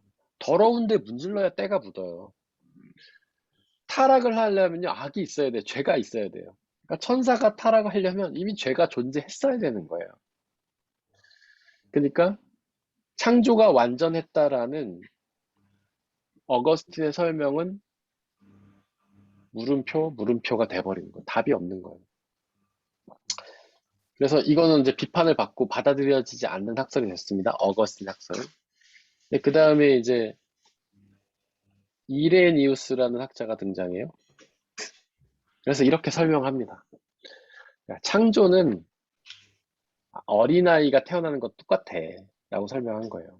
그러니까 어린아이가 태어나면 그 아이는 불완전하잖아요. 그래서 아이들은 어렸을 때 뭐 귀여운 짓도 많이 하지만 악도 많이 행하잖아요. 창조가 그랬다는 거예요. 하나님이 처음 천지를 창조하셨을 때는 미숙한 어린이처럼 미숙했다는 거예요. 창조의 불완전성을 말했어요. 창조가 불완전하다라고 이비리누스는 설명한 거예요. 죄를 설명하기 위해서 그렇게 설명을 한 거예요. 근데 우리가 이거를 받아들일 수 있습니까? 전능하신 창조주 하나님이 창조하신 창조가 불완전하다라고 설명한 걸 받아들일 수 있나요? 받을 수 없죠. 그래서 이레니우스의 학설은 또 인정받지 못하는 학문이 되었습니다. 근데 이렇게 아주 오랜 세월 지나오다가 최근에 독일의 신학자인 틸리히, 얼마 전에 돌아가셨습니다. 틸리히는 한 몇십 년 전에 돌아가셨어요. 이 틸리히는 뭐라고 설명했냐면, 하나님은 이 세상을 자유롭게 창조하셨는데, 아니 완전하게 창조하셨는데 인간의 자유의지가 불완전해서 타락했다, 이렇게 설명을 했어요. 하나님이 인간에게 자유의지를 주셨기 때문에. 근데 자유의지가 타락을 한다면 자유의지가 불완전한 거잖아요. 이것도 하나님의 창조 완전성을 설명하지 못합니다. 그 다음에 존 힉이라는 학자가 등장을 해요. 그래서 뭐라고 했냐면, 죄와 악도 하나님이 창조하신 완전의 일부분이다 라고 이야기를 한 거예요. 이게 하라자매님이 아까 대답을 하신 거죠. 우리가 볼 때는 죄나 악이 나쁜 거예요. 부족한 거예요. 부정적인 거예요. 그래서 하나님의 창조의 완전성을 해친다라고 생각했어요. 이 존 힉이라는 사람은요, 죄와 악도 하나님의 창조의 완전성을 이룬다라고 설명을 했어요. 그러니까 하나님은 피조물의 죄성을 허락하셨다라는 거죠. 그리고 하나님의 창조 안에 그림자는, 그러니까 하나님의 창조 안에 불완전성은 일어날 수밖에 없다라는 거예요. 그러니까 죄악을 포함한 것이 창조의 완전이라는 거예요. 그 하나님이 천지를 창조하실 때 가장 먼저 창조하신 게 뭐죠? 빛. 빛이잖아요. 빛. 근데 빛 이전에 뭐가 이미 존재를 했어요. 어둠이 이미 존재했어요. 빛 이전에. 창세기를 잘 보면 흑암이 깊음 위에 있다 이렇게 설명해요. 하나님의 신이 수면에 운행하셨다. 흑암이 뭡니까? 다른 말로 하면 어둠이에요. 그러니까 어둠이 이미 존재하고 하나님이 그 어둠에다 빛을 창조하신 거예요. 그 다음에 뭐라고 얘기하시냐면 밤과 낮을 구분하셨어요. 빛이 있는 기간은 낮이고 빛이 없는 기간은 밤이다. 그러니까 뭐냐면 빛이 창조되자 빛과 어둠이 구분이 된 거예요. 이 얘기는 뭐냐면 빛이 있으면 반드시 어둠이 존재할 수밖에 없다는 얘기예요. 근데 그림자 있죠, 그림자? 햇볕이 비치는 곳에는 반드시 그림자가 있습니까? 없습니까? 없죠. 있더라고요. 있죠, 있죠. 뭐 옛날에 무슨 귀신 영화 이런 거 보면 제가 그런 영화 즐겨 본 건 아니지만 되게 인상적인 장면이 하나 있었어요. 이렇게 사람인지 귀신인지 구분하는 그 방법 중에 하나가 그림자가 있냐 없냐 뭐 그걸 보고 판단하는 게 있더라고요. 그래서 그림자가 있으면 사람이고 없으면 귀신이다 막 이런 게 있어요. 근데 저는 그게 되게 그 부분은 되게 공감이 됐어요. 그러니까 빛이 있으면 반드시 그림자가 있을 수밖에 없는 거예요. 그러니까 하나님의 창조의 완전성 속에는 이미 어둠이 존재했고 하나님이 그 다음에 빛을 창조하셨는데 그리고 낮과 밤을 구분하셨듯이 빛과 어둠을 구분하신 거예요. 그림자가 생긴 거예요. 그러니까 하나님의 창조의 완전성 안에는 그림자가 있는 게 완전인 거예요. 다른 말로 하면 하나님의 창조의 완전성 안에는 죄와 악이 있는 게 하나님의 창조의 완전이라는 거예요. 혹시 여기까지 이해가 좀 되셨습니까? 제가 좀 더 설명을 해보자면 이 존 윅이라는 학자는 뭐라고 얘기했냐면 야, 이 세상을 잘 봐라. 선만 있어갖고는 절대로 세상이 존재하지 않는다. 악도 있어야 이 세상이 흘러간다라고 얘기했어요. 우리가 역사를 보면 이제 여러 나라나 정권이 있는데 착하고 좋은 정권이 있어도 나라가 발전하지만 악한 정권이 들면은 그를 통해서도 발전을 합니다. 예를 들어서 이제 세계 1, 2차 대전 독일이 일으켰는데 2차 세계 대전 때 나치가 등장을 했어요. 나치가 사라지고 나니까 독일이 어떤 일이 일어났습니까? 민주주의 제도를 만들기 위해 더 많은 노력을 했어요. 다시는 나치가 나오지 않도록 굉장히 그 정치를 복잡하고 어렵게 만들어 놨어요. 독재자가 쉽게 나올 수 없는 시스템을 만들어 놨어요. 나치라는 존재가 없었다면 그런 게 생기지 않았을 거예요. 이제 1차 세계대전이 일어나고 나서 독일 사람들은 정치 제도를 개선을 했습니다. 근데 1차 세계대전의 여파로 사람들이 이제 전쟁 부담금도 많아지고 살기가 힘들어지니까 독재자를 이제 요구했던 거예요. 생각했던 거예요. 그러면서 나치가 독재로 등장할 수밖에 없는 시스템을 만들었어요. 근데 나치가 2차 세계대전을 일으키고 나라가 더 어려움을 처하고 났더니 사람들이 독재자가 없는 시스템을 만들어 온 거예요. 보완을 한 거예요. 어쨌든 나치는 악이었지만 결국 그 뒤에 독일이라는 세상이 좀 더 사람들이 살기 좋은 세상으로 변화됐다는 거예요. 그러니까 악이라는 게 필요한 존재라는 거예요. 그래서 우리는 필요악이라는 말도 하지 않습니까? 악도 필요해. 필요악이야. 목사님, 근데 네, 악이 네. 있어야지 선도 있는 거잖아요. 그래요. 맞아요. 바로 그 얘기예요. 선만 있으면 그걸 선이라고 말을 할 수가 없는 게 다른 게 없는 거잖아요. 바로 그거예요. 정답이에요, 자매님. 하나님이 어둠만 있는 곳에 빛을 만드시고 빛과 어둠을 만드셨는데 그게 하나님의 창조의 완전이라는 거예요. 우리는 선만 하나님의 창조의 완전이라고 생각하는데 그렇지 않다는 거예요. 악마저도 하나님의 창조의 완전이라는 거예요. 선과 악이 서로 상호작용을 일으키고 변증법적인 작용을 통해서 이 세상을 하나님의 선으로 이뤄간다는 거예요. 그게 로마서 8장 28절 모든 것이 합력하여 선을 이룬다는 것의 핵심이라는 거예요. 존 윅이라는 학자가 아주 명쾌하게 그걸 설명한 거예요. 이게 세상이 흘러가는 원리예요. 신앙에서도 마찬가지입니다. 예수님의 구원 역사를 이루는데 죄인, 악인이 많이 등장합니다. 예수님이 맨 처음에 유대인 종교 지도자들에 의해서 고발을 당하셨죠. 예수님의 제자인 베드로와 가룟 유다가 예수님을 배신했어요. 빌라도가 예수님의 죽음에 판결을 내렸어요. 우리가 볼 때는 다 죄인들, 악인들이죠. 예수님을 멀리한 사람들, 배반한 사람들. 그러나 그것을 통해서 예수님의 십자가 사건이 일어났고 그것을 통해 우리의 죄가 용서되었고 죽음과 부활이라는 놀라운 역사가 일어났다는 거예요. 신앙도 마찬가지라는 거예요. 죄와 악이 상호작용을 일으켜서 이뤄간다는 거죠.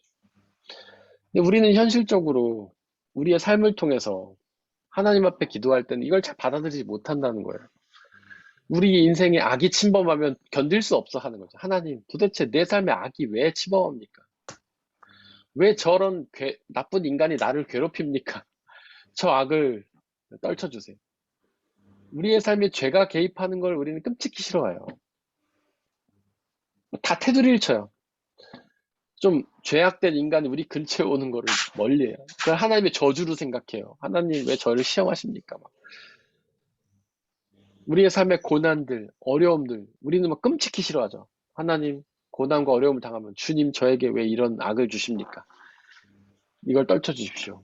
그러나 다 이유가 있다는 거죠. 하나님의 은혜가 있고 하나님이 이루시는 어떤 선이 있기 때문에 그런 걸 다 우리에게 허락하신다는 거예요. 그게 존 힉이 설명하는 창조의 완전성입니다.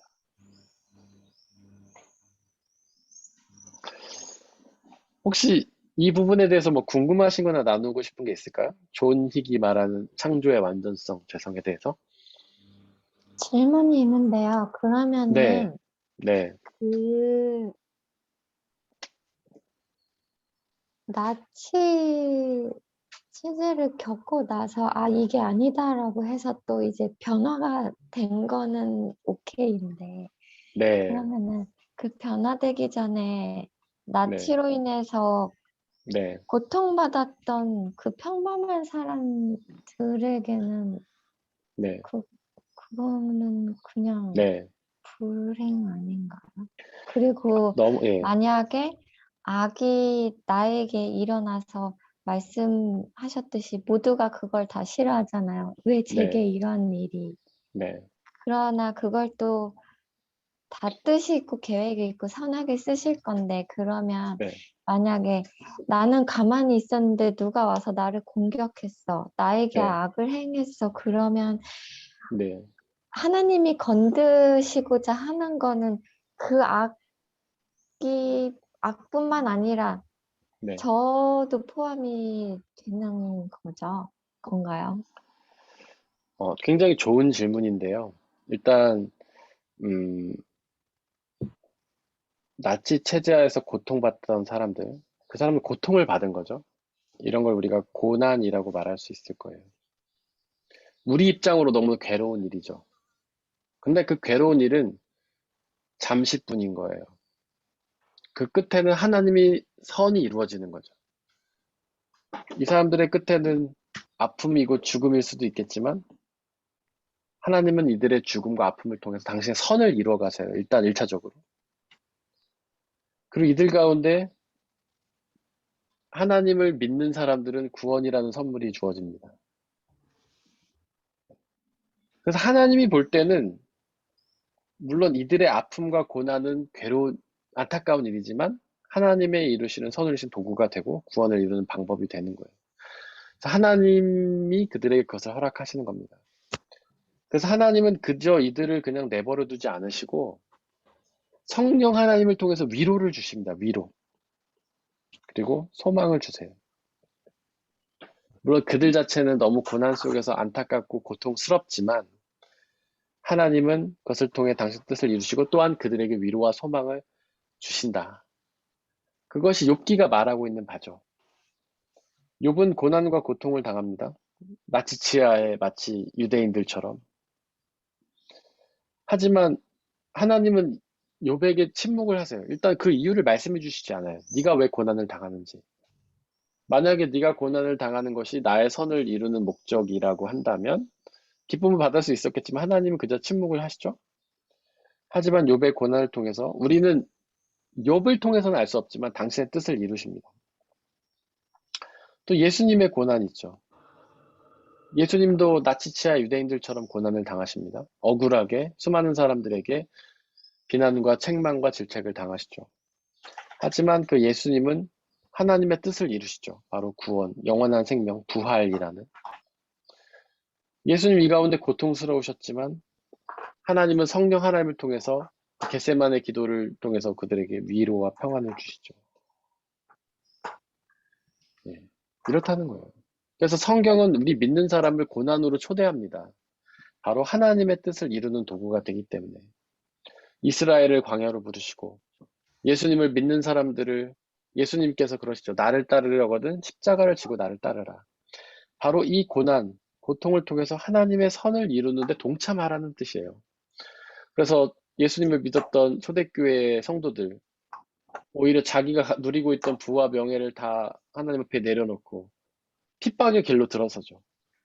바로 고난을 당하게 된 것입니다. 그것을 통해서 하나님의 선이 이루어지는 것을 보고 우리도 그거 만약에 고난을 당한다면 이유도 없이 억울하게 나는 잘못한 것도 없는데 오히려 하나님을 잘 믿고 따랐는데 고난을 당한다면 그것이 하나님의 뜻일 수 있다는 거예요. 하나님이 그것을 선으로 이루어가는 과정일 수 있다는 거죠. 그 가운데 우리는 답답해서 묻습니다. 하나님 도대체 이유가 무엇입니까? 근데 하나님은 욥에게 그러셨듯 이유를 설명하지 않으십니다. 하지만 성령 하나님을 통해서 우리에게 위로와 평안과 소망을 주시는 것이죠. 그래서 우리는 그 고난이 너무 괴롭지만 하나님을 의지하면서 그 위로와 소망을 누리면서 결국 그 고난 끝에 이루신 하나님의 뜻과 선을 바라보게 된다는 것이 성경의 가르침이죠. 그래서 많은 사람들은 예수 그리스도를 믿으면 축복을 받는다.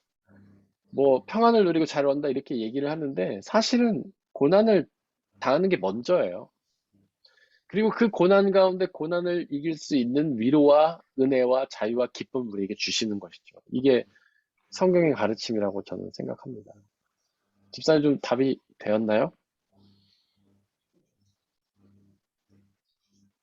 네. 네. 혹시 또 조금 설명이 안 되거나 궁금하신 부분이 있으시면 얘기해 주셔도 됩니다. 네.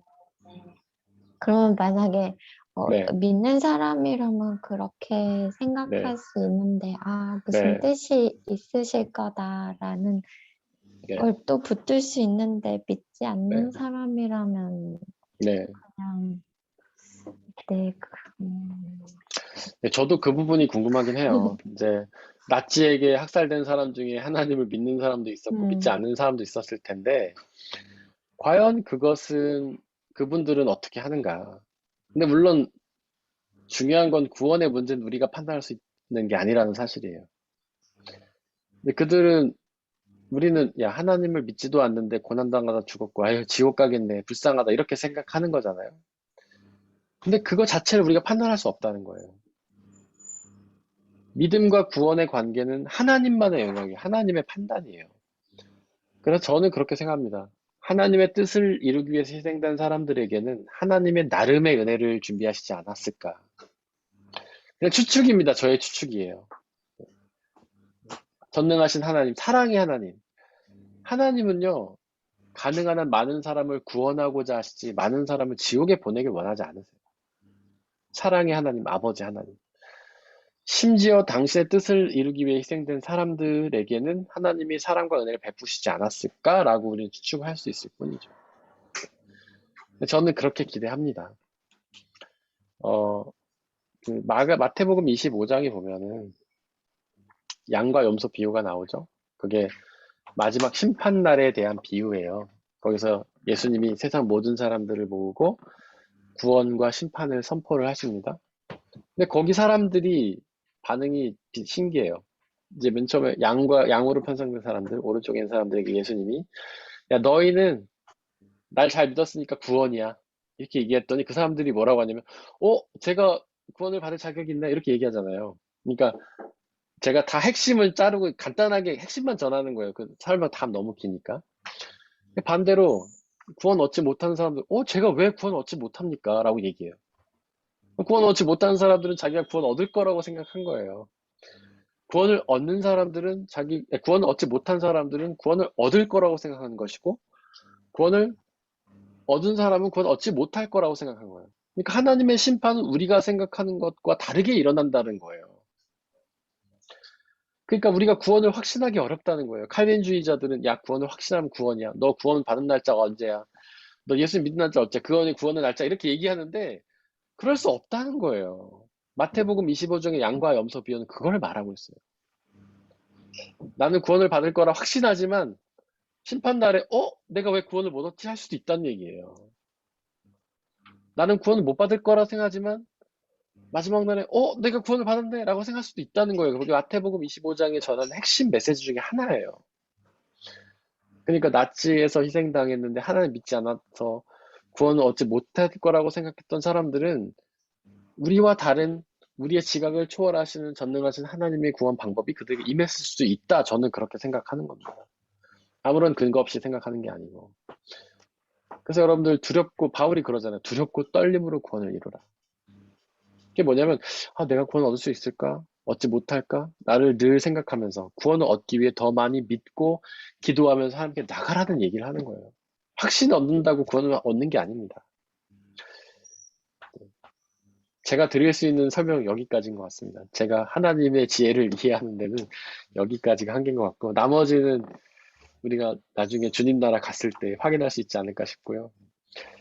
저는 세월호 때도 같은 질문을 던졌어요. 그 말도 안 되는 이유로 한 700명 넘는 아이들이 이제 물속에 그렇게 갇혀 죽는 일이 일어났는데, 저는 그 일을 통해서도 하나님의 뜻이 있었을 거라고 생각하고요. 어느 정도는 봤다고 생각합니다. 그것을 통해서 우리나라가 많이 민주적이 됐잖아요. 사람들이 의식도 깨어지고 어떤 위험에 대한 대처 능력도 생기고 정치에 대해서 고민도 하게 되고 이제 나와 정치가 상관없다고 생각했던 사람들이 광장으로 뛰어들면서 아, 정말 정치가 나의 삶과 밀접한 관계가 있구나. 나의 생명을 쥐고 흔드는 거구나 생각도 하게 되고 뭐 더 큰 하나님의 뜻이 있었을지 모르지만 어느 정도는 그런 뜻이 있었다고 생각해요. 그렇다면 과연 그 아이들은 어떻게 되었을 것인가? 그 중에는 믿는 아이들도 있었겠죠. 그 아이들은 구원을 얻었을 거라고 우리가 생각할 수도 있겠지만 믿지 않는 아이들도 있었을 거 아니에요. 그럼 그 아이들은 어떻게 됐을까? 하나님은 그 아이들을 왜 그렇게 희생시켰을까라는 질문이 남지만 우리가 추측할 수 있는 것은 하나님이 그 아이들의 생명을 통해 당신의 뜻을 이루셨으니 그 아이들의 생명 가운데 당신이 필요한 은혜를 주시지 않았을까라고 저는 그냥 추측할 뿐이죠. 그러면서 우리가 할 수 있는 것은 그들의 희생을 아파하고 애도하면서 그런 희생이 나오지 않도록 우리가 할 수 있는 일들을 더 하자. 정치에 더 관심을 가지고 권력이 어떤 우리의 생명을 함부로 취급할 때 우리가 목소리를 내고 이런 거는 우리가 할 수 있는 노력이 아닐까 그런 생각을 하게 되는 거고 나치를 대하는 독일인들의 자세도 마찬가지인 것 같습니다. 아직도 어쨌든 사회 정치 제도 자체를 다시금 나치가 나오지 않는 제도로 만든 것도 있지만 지금도 나치의 부역자들 찾아서 색출하고 그들을 처벌한 일들을 하고 있잖아요. 뭐 몇 년 전에도 95살 된 노인이 처벌을 받았다고 합니다. 아예 나치에 부역했던 사람이. 그런 게 우리가 할 수 있는 노력인 것 같아요. 그들의 슬픔을 아파하고 애도하면서 지금도 독일에 이렇게 길 다니다 보면 바닥에 금박으로 돼가지고 유대인들 이름 써져 있는 거 혹시 보신 적 있으시죠? 그게 그들을 애도하는 거잖아요. 그들의 죽음을 슬퍼하고 다시는 그런 일이 일어나지 않도록 노력하고 그게 이제 우리가 할 수 있는 일인 것 같고 하나님에게는 주님 당신의 뜻대로 그 말도 안 되는 이유로 상처받고 고난당하고 희생당한 사람들에게 은혜를 내려줍소라고 기도하는 것뿐인 것 같아요. 아마 우리 각자도 목사님, 네. 근데 아까 구원에 네. 대한 확신보다는 두려움과 떨림으로 내가 구원을 받을 수 있을까라고 네. 생각하면서 살아가야 네. 된다고 하셨잖아요. 근데 네. 이 세상을 살아가는 게 저희는 하늘나라를 소망하는 게 구원을 얻어서 하늘나라에 가는 거를 그 미래를 생각하고 바라보면서 살아가야 된다는데 그게 확실하지 네. 않으면은 네. 너무 힘든 거 아니에요? 그러니까 우리가 구는 확실한 거예요. 근데 우리의 믿음이 흔들릴 때가 있기 때문에 그 구원을 이룰 수 없는 게 불확실한 거죠. 그러니까 우리는 날마다 우리의 믿음을 점검하면서 우리가 구원받을 수 있는 믿음인지를 확인하라는 뜻입니다. 그러니까 구원을 확신한다는 건 그런 거예요. 아, 난 믿으니까 구원 얻어. 그러니까 이제 믿음도 약간 소홀해지고 뭐 세상과 타협하면서 살면서도 그래 나는 마음으로 예수 믿으니까 난 구원이야 라고 확신하면 안 된다는 거예요. 우리의 믿음에 대해서 늘 불신하고 물음표를 던지라는 거예요. 나는 잘 믿고 있는가? 나는 예수 그리스도를 잘 믿고 있는가? 주님의 믿음에 합당한 사람인가 늘 돌아보라는 거예요. 오히려 믿음을 확신하는 순간 우린 나태해 떨어집니다. 난 잘 믿으니까 구원 얻을 거야. 그리고 이제 나태해지는 거죠. 교회 나가니까 구원 얻겠지 뭐 하면서 신앙생활도 잘 안 하고 이런 식의 확신은 안 된다는 거죠. 근데 날마다 아 내가 정말 잘 믿고 있는가? 기도와 묵상을 통해서 우리의 신앙을 점검하고 예배를 통해서 하나님을 온전히 높여드리고 하나님이 우리의 삶의 주인이 되도록 날마다 두렵고 떨림으로 우리 자신을 돌아보면서 구원을 이뤄나가 이런 뜻이에요. 우리가 그렇게 믿으면 구원은 확실한 겁니다. 근데 예수님도 그렇게도 말씀하셨잖아요. 우리에게 겨자씨만한 믿음만 있으면 된다고 얘기하셨잖아요. 우리의 믿음이 온전할 필요는 없는 거예요. 우리는 날마다 두렵고 떨림으로 우리의 믿음이 있는가 점검해 나가야 되는 건 맞는데, 우리의 믿음이 온전하지 않더라도 하나님은 인정해 주신다는 거예요. 우리의 중심이 하나님께로 향하려고 노력이 있다면, 하나님 앞에 끊임없이 치열하게 죄와 싸우면서 더 나가는 노력만 있다면, 우리의 믿음이 온전하지 않더라도, 우리가 비록 의심하고 흔들 때가 있더라도 구원이 이루어진다라는 게 예수님의 가르침이기도 한 것이죠. 그러니까 여러분들이 내 믿음이 불완전해라고 해서 나는 구원 못 받을 거야라고 떨 필요는 없습니다. 날마다 하나님 향해 중심을 모으고 있다면 되는 거예요. 저는 그게 성경의 가르침이라고 생각합니다. 그러면 어떻게 네. 보면 그 네. 믿음의 유무라고까지 설명하기 그렇지만 어쨌든 우리가 노력함으로써 뭔가 결과를 창출해내 믿음이라는 결과를 창출해내는 것보다 네. 그 길을 추구하고자 하는 그 중심을 보시는 게 더 맞다고 볼 수도 있나요? 정답입니다. 회개. 회개는 뭡니까? 죄로부터 믿음으로 가는 것이죠. 죄를 회개하고 믿는 것이, 죄를 뉘우치고 믿는 것이 회개잖아요. 이 회개액은 헬라어로 메타노이아라고 합니다. 이 회개, 메타노이아의 원래 뜻이 뭔지 아세요? 제가 몇 번 말씀드린 적이 있는데. 원래 의미가 뭔지 아십니까? 방향을 바꾸는 거였나? 맞아요. 방향을 바꾸는 거예요.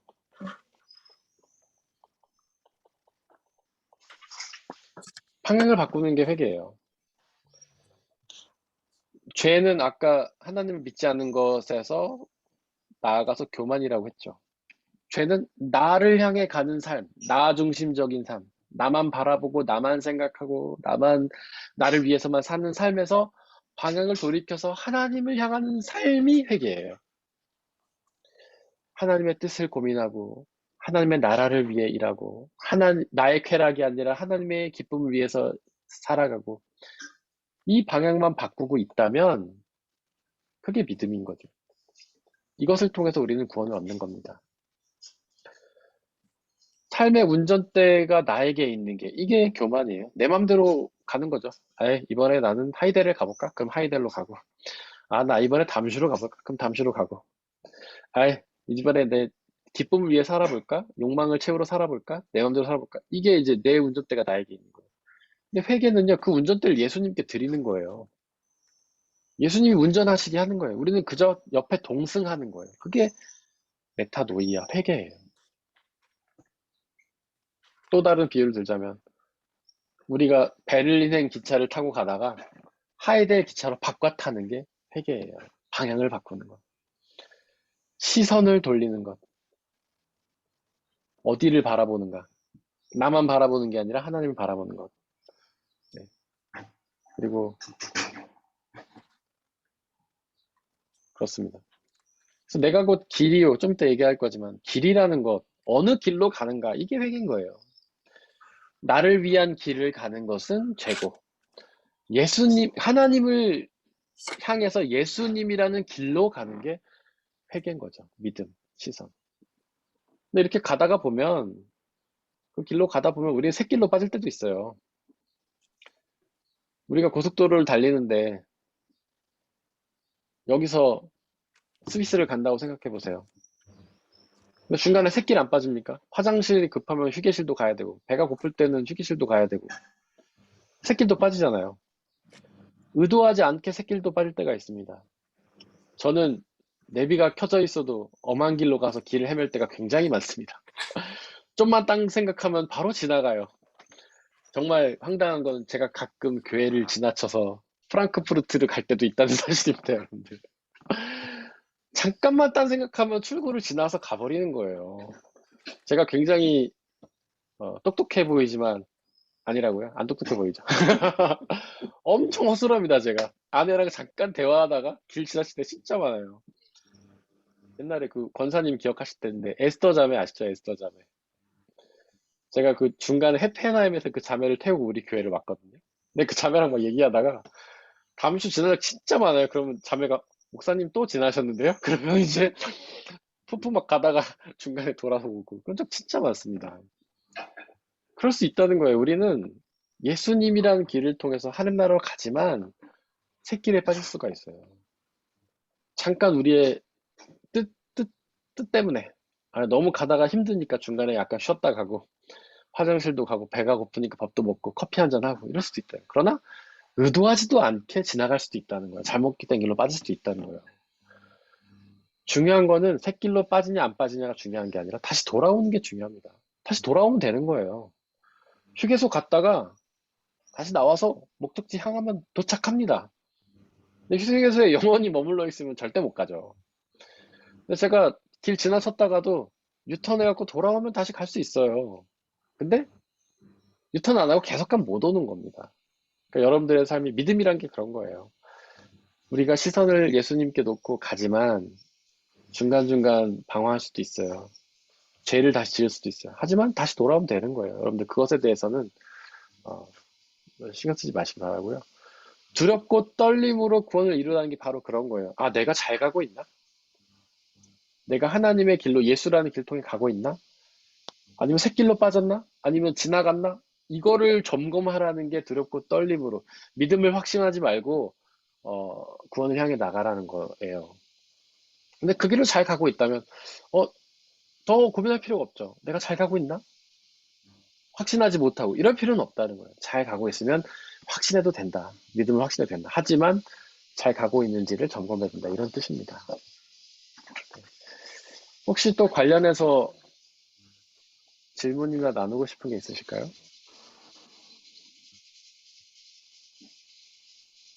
네. 그 존 힉의 설명에도 이제 그런 부분이 있어요. 이제 아까 루비 집사님의 질문과 어느 정도 상통하는 부분이긴 하는 것 같은데, 아담 안에는 어쨌든 죄성이 존재했던 거거든요. 우리가 사탄, 뱀의 유혹을 통해서 아담이 죄를 졌잖아요. 그래서 모든 책임을 다 사탄에게 돌리는 경향이 있어요. 아니, 사탄이 나쁜 놈이야. 사탄이 유혹해서 인간이 죄를 진 거야. 라면서 사탄에게 모든 책임을 돌려요. 근데 아담이 사탄의 유혹에 응답을 하려면 아담 속에도 죄성이 있어야 됩니다. 아담이 죄가 전혀 없는데 완전히 의인이고 믿음으로 가득한데 사탄의 유혹에 넘어가지 않아요. 아담의 마음 속에도 솔깃한 마음이 있으니까 유혹에 넘어간 거예요. 여러분들 또 마찬가지예요. 누가 호객행위를 한다고 생각해 보세요. 뭐 물건을 팔아요. 근데 필요 없는데 막 싸게 팔아요. 아이폰 반값 할인 50% 할인합니다. 여러분들. 그럼 여러분들 다 사시겠어요? 아이폰? 50% 할인하니까? 안 사요. 아이폰 근데 너무 좋아하는 사람은 50% 할인한데 사볼까? 내 것도 쓸만한데 그래도 50% 할인하니까 한번 사봐야겠다. 이렇게 생각할 수도 있잖아요. 예를 들면 옷, 여자분들은 옷이 좀 더 와닿으시죠? 옷이 집에 많아요. 사시사철 몇십 벌씩 있어요. 근데 길을 지나가다가 좀 괜찮은 옷을 발견했는데 80% 할인한다고 써 있어요. 그럼 어떻게 하시겠어요, 여러분들? 사실래요, 안 사실래요? 안 사죠. 사요. 사죠. 권사님 안 사시고 루비집사님 사신다고 하셨나? 우리 마음속에 옷을 좋아하니까 집에 많은데 옷을 좋아하니까 그래 있지만 싼데 뭐 사보지 뭐 하고 산단 말이에요. 그러니까 옷을 안 좋아하면 전혀 안 사요. 남자들은 80%가 뭐야 90% 할인해줘도 집에 있으면 안 사요. 저는 몇 년 동안 옷을 사본 기억이 없어요. 옷이 관심이 없으니까 그냥 뭐 거적대기가 돼도 입고 다닙니다. 저는. 네. 관심 있으면 사는 거예요. 근데 저는 기계에 관심이 많아갖고 집에 아이폰도 있고 다 있는데 50% 살인? 그럼 한번 사볼까? 이런단 말이죠. 마찬가지예요. 아담에게도 죄성이 있으니까 유혹에 넘어간 거예요. 아담의 마음속에 저 선악과 먹으면 하나님처럼 될 수 있나? 판단할 수 있나? 이런 마음이 있으니까 넘어간 거예요. 그러니까 이미 이 세상에는요, 사탄뿐만 아니라 아담의 마음속에, 모든 피조물의 마음속에 다 죄성이 들어있던 거예요. 타락은 사탄만의 책임이 아니라 인간의 책임이기도 한 거죠. 그럼 이제 질문이 가능하죠. 아니, 하나님이 왜 아담을 창조할 때 죄성을 주셨나? 그럼 하나님은 애초부터 아담을 타락하게 창조하신 거 아니야? 라는 질문이 가능하죠. 그러면 타락의 책임이 하나님께도 있습니까? 없습니까? 있죠. 하나님께도 있는 거예요. 좀 괘씸한데? 하나님? 우리를 괴롭히시려고 우리를 창조하셨나? 죄를 짓고. 이렇게 질문이 가능하잖아요. 근데 하나님은 에베소서인가? 거기 보면 그렇게 나와요. 하나님이 이미 만세 전에 우리의 구원을 계획하셨다. 이 말이 나옵니다. 에베소서인 것 같아요. 제 기억에. 그러니까 하나님은 태초에 사람을 창조하시면서 이미 이때 구원을 계획하신 거예요. 구원 계획. 이미 이때 예수 그리스도를 통한 십자가의 죽으심을 계획하신 거예요. 에베소서 말씀에 따르면. 하나님이 세상을 창조할 때 그 안에 죄성이 있게 창조하셨을 수밖에 없는 상황이 있었던 거죠. 우리는 모르지만. 근데 어쨌든 아까도 우리가 얘기했지만 선과 악이 합력해서 하나님의 뜻을 이루어가죠. 믿음과 죄가 협력해서 하나님의 뜻을 이루어가요. 하나님의 뜻을 이뤄가는 방법이기 때문에 어쩔 수 없이 아마 아담에게 죄성을 주셨을 수도 있습니다. 그러나 바로 그때 구원 계획도 마련을 하신 거예요. 우리는 죄를 지을 수밖에 없는 존재지만 이미 예수 그리스도 통한 십자가를 통해서 우리가 구원을 얻을 수 있는 방법을 마련하셨죠. 그리고 계속해서 여러 선지자들과 예언자들을 통해서 그 구원을 우리에게 말씀하셨습니다. 그리고 자연을 통해서도 하나님의 창조선을 말씀하셨고. 그래서 로마서가 말하잖아요. 하나님은 이미 우리에게 구원의 계획을 말씀을 하셨기 때문에 우리가 구원을 얻지 못하면 하나님께 핑계를 돌리지 못한다. 하나님 왜 아담에게 죄성을 주셔가지고 우리를 지옥에 떨어뜨리십니까? 그러면 하나님 책임 아니에요? 우리 다 구원해 주셔야죠. 할 수 없다는 거예요. 왜냐하면 하나님이 이미 예수 그리스도를 통한 구원 계획을 마련하셨고 구약 시대부터 여러 예언자들을 통해서 그리고 예수 그리스도를 통해서 예수 그리스도를 따른 사도 바울과 여러 제자들을 통해서 구원 계획을 수도 없이 말씀하셨기 때문에 이제는 믿지 않는 것은 오로지 우리의 책임이 돼버린 거죠. 그래서 하나님의 죄성, 왜 이 세상을 죄를 두고 죄를 가지고 창조하셨는가라는 질문의 설명이 이제 다 완결이 되는 거예요. 예수 그리스도의 구원 계획을 통해서. 혹시 이 부분 좀 이해가 안 되시거나 궁금하시거나 뭐 질문이시거나 나누고 싶은 게 있으실까요? 궁금한 게 있긴 한데, 근데 저도 네. 뭐가 어떻게 궁금한지 명확하지 않아서 네. 설명하기가 좀 어려워서 횡설수설할 수 있는데 이해해 주시기 바라고. 괜찮습니다. 네. 일단 이 이야기 자체가 좀 한 번에 이해가 되거나 뭐 그러진 않으니까 막 드는 생각인데, 일단은 창조가 완전하다는 거는 되게 말씀 듣고 인정을 하고, 네. 그러면서도 사실 인간이 또 불완전한 존재인 것도 인정을 하고, 또 네. 죄와 악이 공존하면서 이게 같이 선과 하나님의 창조의 완전성을 이룬다는 것도 이해하고 인정을 하는데, 네. 이제 나중에 저희가 이제 이 세상이 끝나고 하나님의 나라가 임하고 이렇게 완성이 되어 가잖아요. 네. 그리고 나중에 됐을 때는 심판 이후에는 저희가 받아들이기에는 하나님께서는 선과 악을 분리시키시는 것 같은 느낌을 저는 받거든요. 그 지옥과 그리고 어떻게 보면 사단이 언제부터 어떻게 존재했는지는 잘 모르지만, 네. 우리 생각에 악과 악과 죄에 대한 생각을 심어줄 수 있는 영이라고 생각하기 때문에 네. 하나님께서 분리하시고, 그리고 우리가 하나님 나라 들어갔을 때는 죄가 없는 상태, 그러니까 저희가 의인은 아니지만 하나님께서 의인이라 칭해 주시니까 네. 스스로는 아니지만 완전한 존재가 되어서 하나님과 이제 동행하며 살게 된다고 생각하는데, 네. 좀 많이 궁금한 거는 네, 저는 그게 완전성이라고 다시 생각을 하고 있었었고, 네, 세상이 지금 불완전하다고 생각을 했었었고, 네, 그러면 드는 생각이, 이것도 그러면 완전성? 다른 부분의 완전성인 건가? 아니면, 네, 어, 그리고 좀 의문이 드는 거는, 그러면 성과 악을 또 분리하시려고 하는 이유가 또 있으실 텐데, 그러면 네, 있게 창조하신 이유도 있을 거고, 네, 나중에는 분리시키는 이유도 있으실 건데, 사실 네. 막 좀 뭐가 궁금한지 모르겠지만, 이 막 궁금합니다. 네, 뭐가 뭔지 모르겠지만, 네, 혹시 음, 뭐 신학적이나 뭐 어떤 네. 이런 의견이 혹시 있으신가 해서 여쭤봅니다.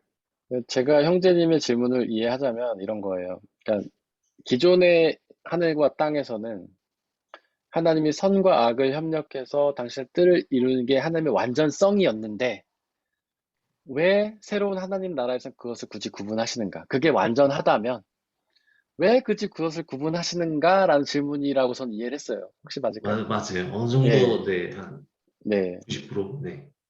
네. 저도 잘 모르겠어요, 일단. 잘 모르겠고, 네. 네. 일단 구분하신다는 건 굉장히 중요한 부분인 것 같습니다. 이게 우리가 성경은 옛 하늘과 옛 땅이라고 표현해요. 옛 세상이죠. 여기는 그러니까 의와 죄라고 표현합시다. 선과 악은 좀 다른 개념이니까, 의와 죄. 의는 믿음이라고 제가 말씀드렸죠. 그러니까 믿음과 죄를 이제 나눠져 있고, 또 선과 악이 구분되어 있고, 이것이 모두 협력해서 하나님의 뜻을 이뤄가는 상태가 옛 하늘과 옛 땅이었죠. 근데 제가 추측을 해보자면, 일단 이 세상에는요, 선과 악이나 의등과 죄가 존재하는, 구분이 있는 세상 있죠. 따로 나눠지는. 그래서 맨 처음에 세상을 창조할 때 어둠과 빛이 있고, 그러니까 의와 죄가 있고, 뭐 믿음과, 아니 저기, 선과 악이 있고, 이런 세상이었어요. 이게 옛 세상이, 제조가 이런 거예요. 하나님은 이것들을 합력해서 당신 선의 뜻을 이루어 가신 거예요. 옛 시스템에 맞게 하나님의 뜻을 이루신 거죠. 그리고 새로운 하늘과 새 땅. 이게 이제 하나님 나라, 예수 그리스도께서 이루실 완전한 하나님 나라를 의미하는 거죠. 여기 보면 슬픔과 아픔이 없다. 막 이런 얘기 나오거든요. 그러니까 이 세상에는 오로지 의만 존재하고 선만 존재하는 세상이 되는 거예요. 이게 새로운 세계의 시스템이에요. 하나님은 이전에 이거로 바꾸시려고 하는 거죠. 이유는 잘 모르겠습니다. 그리고 이 옛 하늘과 옛 땅에서도 이 새 하늘과 새 땅을 어느 정도는 경험이 가능합니다. 어느 정도 경험. 그래서 그런 이야기 하잖아요, 우리가. 제가 몇 번 말씀드렸지만, 이미와 아직 아니. 지난번 하나님 나라 설명하면서 제가 말씀드렸죠. 하나님 나라는 이미 우리 가운데 임했지만 아직 완성되지 않았다. 이 새하늘과 새 땅을 우리가 이 세상에서 어느 정도는 경험할 수 있다는 거예요. 어느 정도는. 그래서 죄가 어느 정도 사라지고 믿음만이 가득한 세상. 악이 어느 정도는 사라지고 선이 좀 더 많은 세상. 그래서 어느 정도 경험할 수 있다. 그런 것들이 우리의 교회나 가정, 그다음에 일터에서 하나님의 뜻을 따르는 사람들이 모인 곳에 이것이 어느 정도 이루어져야 된다. 이제 우리가 하나님을 거룩하신 하나님이라고 하는데 하나님은 거룩하세요. 거룩하다는 게 다르다는 뜻이잖아요. 하나님은 옛 하늘과 옛 땅과는 다른 분이십니다. 하나님께는 죄가 없고 악이 없어요. 하나님께는 오로지 의와 선이 있어요. 그러나 이 하나님이 옛 하늘과 옛 땅을 통치하시는 방식은 의와 죄, 선과 악을 서로 합력해서 당신의 뜻을 이루어가는 방식이었고, 근데 이 거룩하신 새 하늘과 새 땅은 이 거룩하신 하나님의 성품에 완전히 합당한 세상이 되는 거죠. 죄가 없고 악이 없는 세상을 만들어가는 거. 그래서 여기서 우리가 추측할 수 있는 것은 하나님은 거룩하신 분, 우리와 다른 분, 죄가 없고 악이 없는 분이시고 오로지 믿음과 선만 가득한 분이셨는데 그저 이 세상을 그냥 운영해 가는 방식이 죄와 믿음, 선과 악을 함량하는 방식이었는데 이것을 아예 폐기시키시고 오로지 하나님의 성품에 합당한 세상, 하나님의 의와 선만 가득한 세상을 만드시려고 하신다라고만 우리가 추측할 수 있지 않을까라고 저는 제가 드릴 수 있는 답변은 여기까지입니다. 그 이유는 제가 잘 모르겠고요. 혹시 이것과 관련해서 더 질문이 있거나 나누고 싶거나 하신 게 있으실까요? 권사님은 좀 느낌이 어떠세요? 이런 얘기 이렇게 들으셨을 때. 저는 궁금합니다. 권사님의 생각이. 저는 네. 그 말씀에 그런 거 있죠. 지금은 거울을 보는 것까지 희미하지만 네. 나중은 진짜 서로 마주 보는 것 같이 확실하다는 그 네. 제가 어떤 때는 의문이 가고 잘 모르겠고 뭐 이럴 때 이제 그 말씀을 많이 기억하면서 네. 그래 지금은 희미하니까 이 네. 뭔가 많이 이래 섞여 있는 네. 느낌이고 나중은 우리가 어쨌든 십자가를 지고 나의 십자가를 지고 주님을 따르다 보면 네. 이제 말씀 안에서 말씀이 가리키는 대로 네. 내가 얻어날 수는 없지만 그래 네. 따라가다 보면 나중은 천국에 갔으든 내가 죽은 네. 후에 하나님께서 이제 나를 구원자로 하나님 자녀로 인도하실 때는 그때는 확실하게 근데 지금 우리가 생각하는 그 어떤 확실함이 아닌 네. 뭔가 하나님께서 주실 것이라 그래 저는 네. 믿고 좀 네. 그 말씀을 많이 떠올립니다. 맞습니다. 지금도 좀 막 헷갈려 막 이것저것 많은 네. 성경을 풀이하는 그 말씀들이 이제 네. 저는 좀 그렇게 막 엉켜 있는 것 같은 그런 네.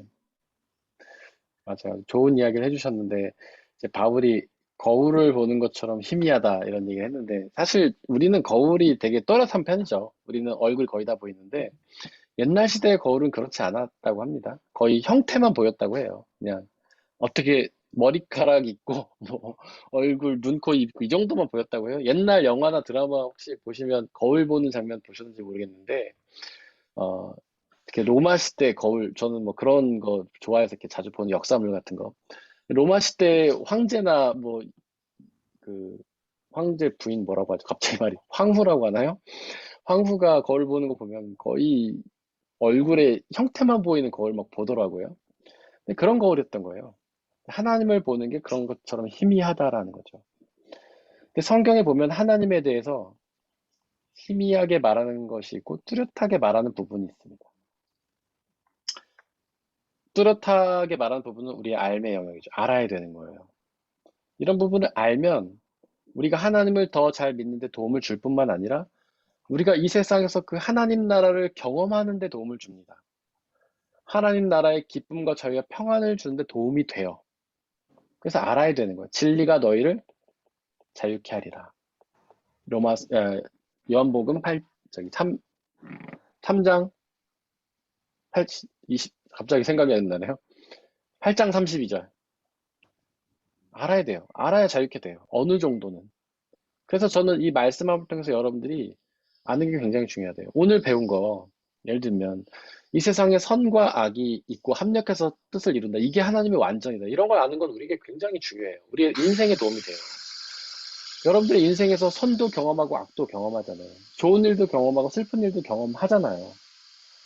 근데 만약에 이 사실을 모르면 우리가 악과 어려운 일을 경험할 때마다 신앙이 흔들려요. 하나님 도대체 나에게 왜 아픔을 주시지? 나 하나님 잘 믿는데? 내 믿음이 부족한가? 내가 죄가 많아서 그러나? 내가 헌금과 봉사 안 해서 그러나? 죄책감에 시달리고 더 나아가서 믿음에서 떨어져 버릴 수도 있어요. 하나님 나를 싫어하시나? 미워하시나? 나를 버리셨나? 근데 이거를 알면 그렇지 않다는 거죠. 아, 하나님이 나에게 고난을 주신 이유는 당신의 선을 이루시기 위해서 나에게 고난을 주시는구나.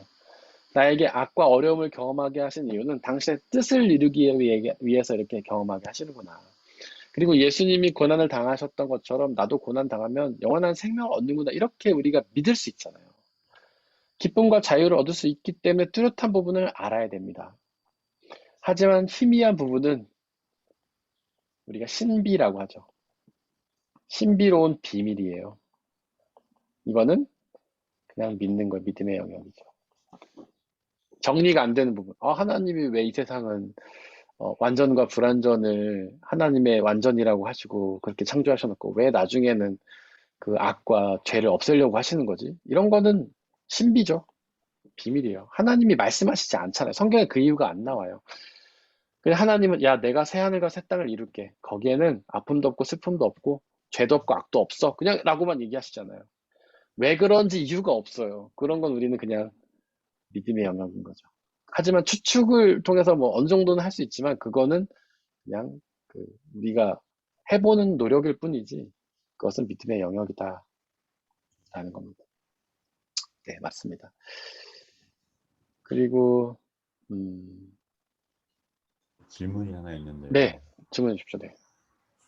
아까 제가 잠깐 집중을 못했는데 그 말씀하신 게 네, 우리를 창조하시면서 네, 예수님의 구원 사역을 이미 계획하셨다고 네, 말씀하셨잖아요. 네, 맞습니다. 그러면은 네, 저희가 이미 타락할 거를 알고 계셨다라고. 맞습니다. 그러면은 네, 중간에 하나님께서 이제 이 세상에 죄악이 가득한 걸 보시고 사람 만든 걸 후회하셨다라고 말씀하신 부분이 나오고 그 다음에 네, 노아의 방주로 완전 저희를 네. 다 쓸어버리시잖아요. 네, 그러면 이미 저희가 타락할 걸 알고 계셨는데 네. 그걸 왜 후회하셨으며 왜 그걸 또 밀어버리셨으며 하는 게 네. 약간 이해가 안 됩니다. 너무 날카롭고 좋은 질문입니다, 주단. 근데 이제 후회가요. 제가 이제 지금 그 히브리어 원어가 잘 생각이 안 나는데 이 번역이 반역입니다. 번역이 반역. 이게 잘못 번역된 단어예요. 후회라는 말이 우리는 지나간 과거를 왜 그랬지? 선택을 잘못했거나 행위를 잘못한 거를 돌아보는 의미로 후회라는 말을 쓰잖아요. 근데 이 후회의 원래 뜻은 뭐냐면 가슴 아파했다는 뜻이에요. 아파했다. 너무 가슴 아파했다는 거예요. 네. 우리는 지나간 일을 실수를 막 가슴 아파하잖아요. 내가 그 실수를 왜 했지? 지나간 일을 아파한 거예요. 이거를 내가 그 일을 왜 했을까? 하지 말았어야 되는데 라고 후회한 게 아니라 그걸 아파하신 거예요. 하나님이 사람을 창조하셨어요. 타락할 걸 알고 창조하셨어요. 근데 실제로 너무 타락하는 걸 보시니까 마음이 아프셨던 거죠. 왜냐하면 타락한 사람은 어떻게 되나요? 결국에는 네, 멸망할 수밖에 없잖아요. 심판을 받고. 그러니까 그들의 멸망할 걸 보시고 그냥 마음이 아프셨던 거죠.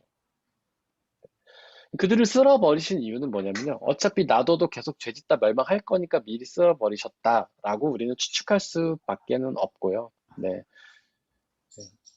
그 부분에 대해서는 너무나 많은 해석들이 존재하지만 거기까지만 우린 말할 수 있을 것 같아요. 어쨌든 하나님의 후회는 지나간 일을 잘못 선택했다라는 것에 대한 후회가 아니라 너무 마음 아파하셨다는 거예요.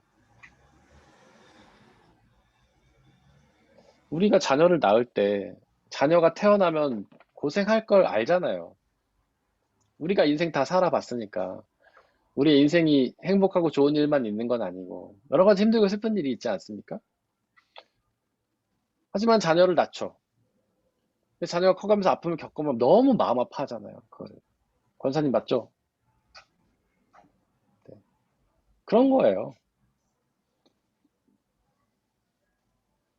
우리가 먼저 살아봤기 때문에 인생이 얼마나 힘들고 고달픈 건 알지만 그럼에도 자녀를 갖고 태어나게 하는 것. 하지만 그 자녀가 실제로 그 아픈 일을 당했을 때 마음 아파하는 것. 그런 마음 아파함이 이 후회라는 단어예요. 그 후회라고 번역한 게 조금 제가 봤을 때는 적당한 단어를 찾기 어려워서 이렇게 번역한 것 같습니다. 어쨌든 지나간 것에 대해서 마음 아파하는 것은 같은데 내가 왜 그랬지라고 하는 게 아니라 그냥 너무 마음이 아팠던 것을 뜻하는 것이죠. 그러니까 그런 면에 있어서 보면 노아 사건이 하나님의 전지하심, 하나님이 인간의 타락한 걸 미리 아셨다는 것과는 배치되지 않는 것이죠.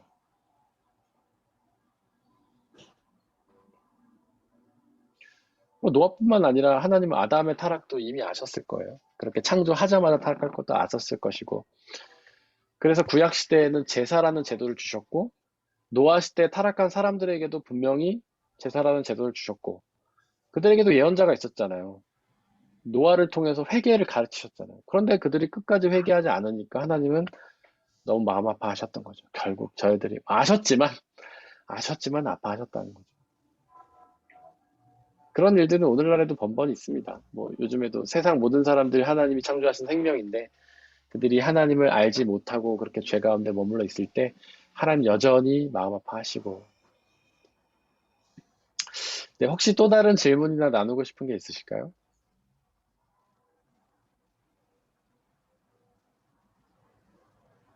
없습니다. 네. 이제 죄가 원죄라는 거는요, 중요한 거는 제가 아까 말씀드렸죠. 죄가 우리 가운데 자리 잡아 있다. 본성 가운데 있다는 뜻이죠. 거기서 핵심 뭐냐면요. 죄는 우리의 힘으로 극복이 불가능하다라는 거예요. 우리는 절대로 우리의 노력과 의지로 죄를 극복할 수 없습니다. 여러분들이 죄를 지었다고 해서 절대로 죄책감을 갖지 마시기 바라요. 우리는 극복할 수 없어요, 죄를요. 그럼 죄를 어떻게 극복할 수 있을까요? 죄를 극복할 수 있는 존재는 오직 누구십니까? 네, 하나님이시죠. 하나님만이 죄를 극복할 수 있어요. 그래서 하나님이 우리 가운데 예수 그리스도를 보내주신 거예요. 아니, 다른 말로 하면 당신이 직접 사람의 몸을 입고 우리 가운데 오신 거예요. 우리의 힘으로는 죄를 극복할 수 없기 때문에 하나님이 그 죄를 대신 극복해 주시기 위해서 예수 그리스도를 통해서 이 땅에 오신 겁니다. 그리고 성령 하나님 통해서 우리 가운데 역사하시면서 우리의 죄를 극복할 수 있게 노력해 주시는 거예요.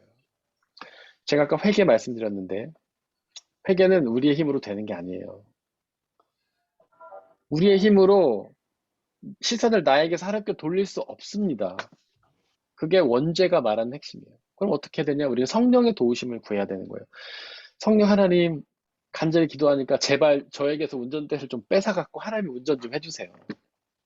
이게 성령의 충만함을 구하는 거예요.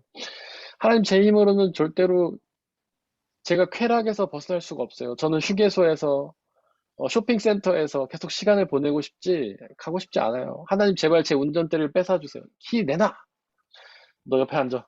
내가 운전할 테니까. 이렇게 해주세요.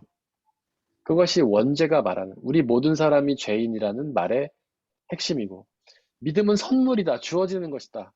성령의 충만으로 가능하다라는 말의 핵심이에요. 그래서 이제 회개는 우리의 힘으로 이루는 게 아닙니다. 여러분들이 앞으로 회개하고 싶습니다. 난 회개해야지. 이게 아니래요. 계속 기도하고 말씀을 읽으면서 성령 하나님의 도우심을 구하시는 것. 그것이 바로 회개의 온전한 방법이다. 그것이 죄론이 우리에게 가르치는 핵심이다라는 겁니다. 오늘 여기까지 하려고 하는데 혹시 관련해서 더 질문이나 나누고 싶은 게 있으실까요?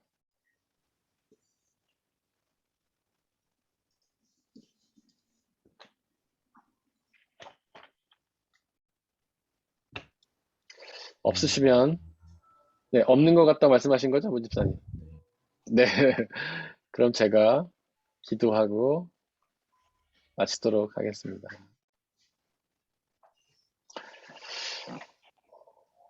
우리를 사랑하시는 창조주 하나님, 우리는 비록 우리 안에 있는 죄성으로 죄를 지을 수밖에 없었지만 그것을 미리 아시고 우리를 불쌍히 여기시고 사랑하셔서 예수 그리스도를 통한 구원 계획을 계획하심에 감사드립니다. 이 시간 우리에게 성령 하나님 보내주시고 우리 마음속에 있는 모든 죄성들을 가라앉혀 주시고 우리는 끊임없이 하나님을 의심하며 죄를 짓지만 성령 하나님께서 우리를 장악하여 주셔서 우리가 하나님을 온전히 믿고 나가게 하여 주옵소서.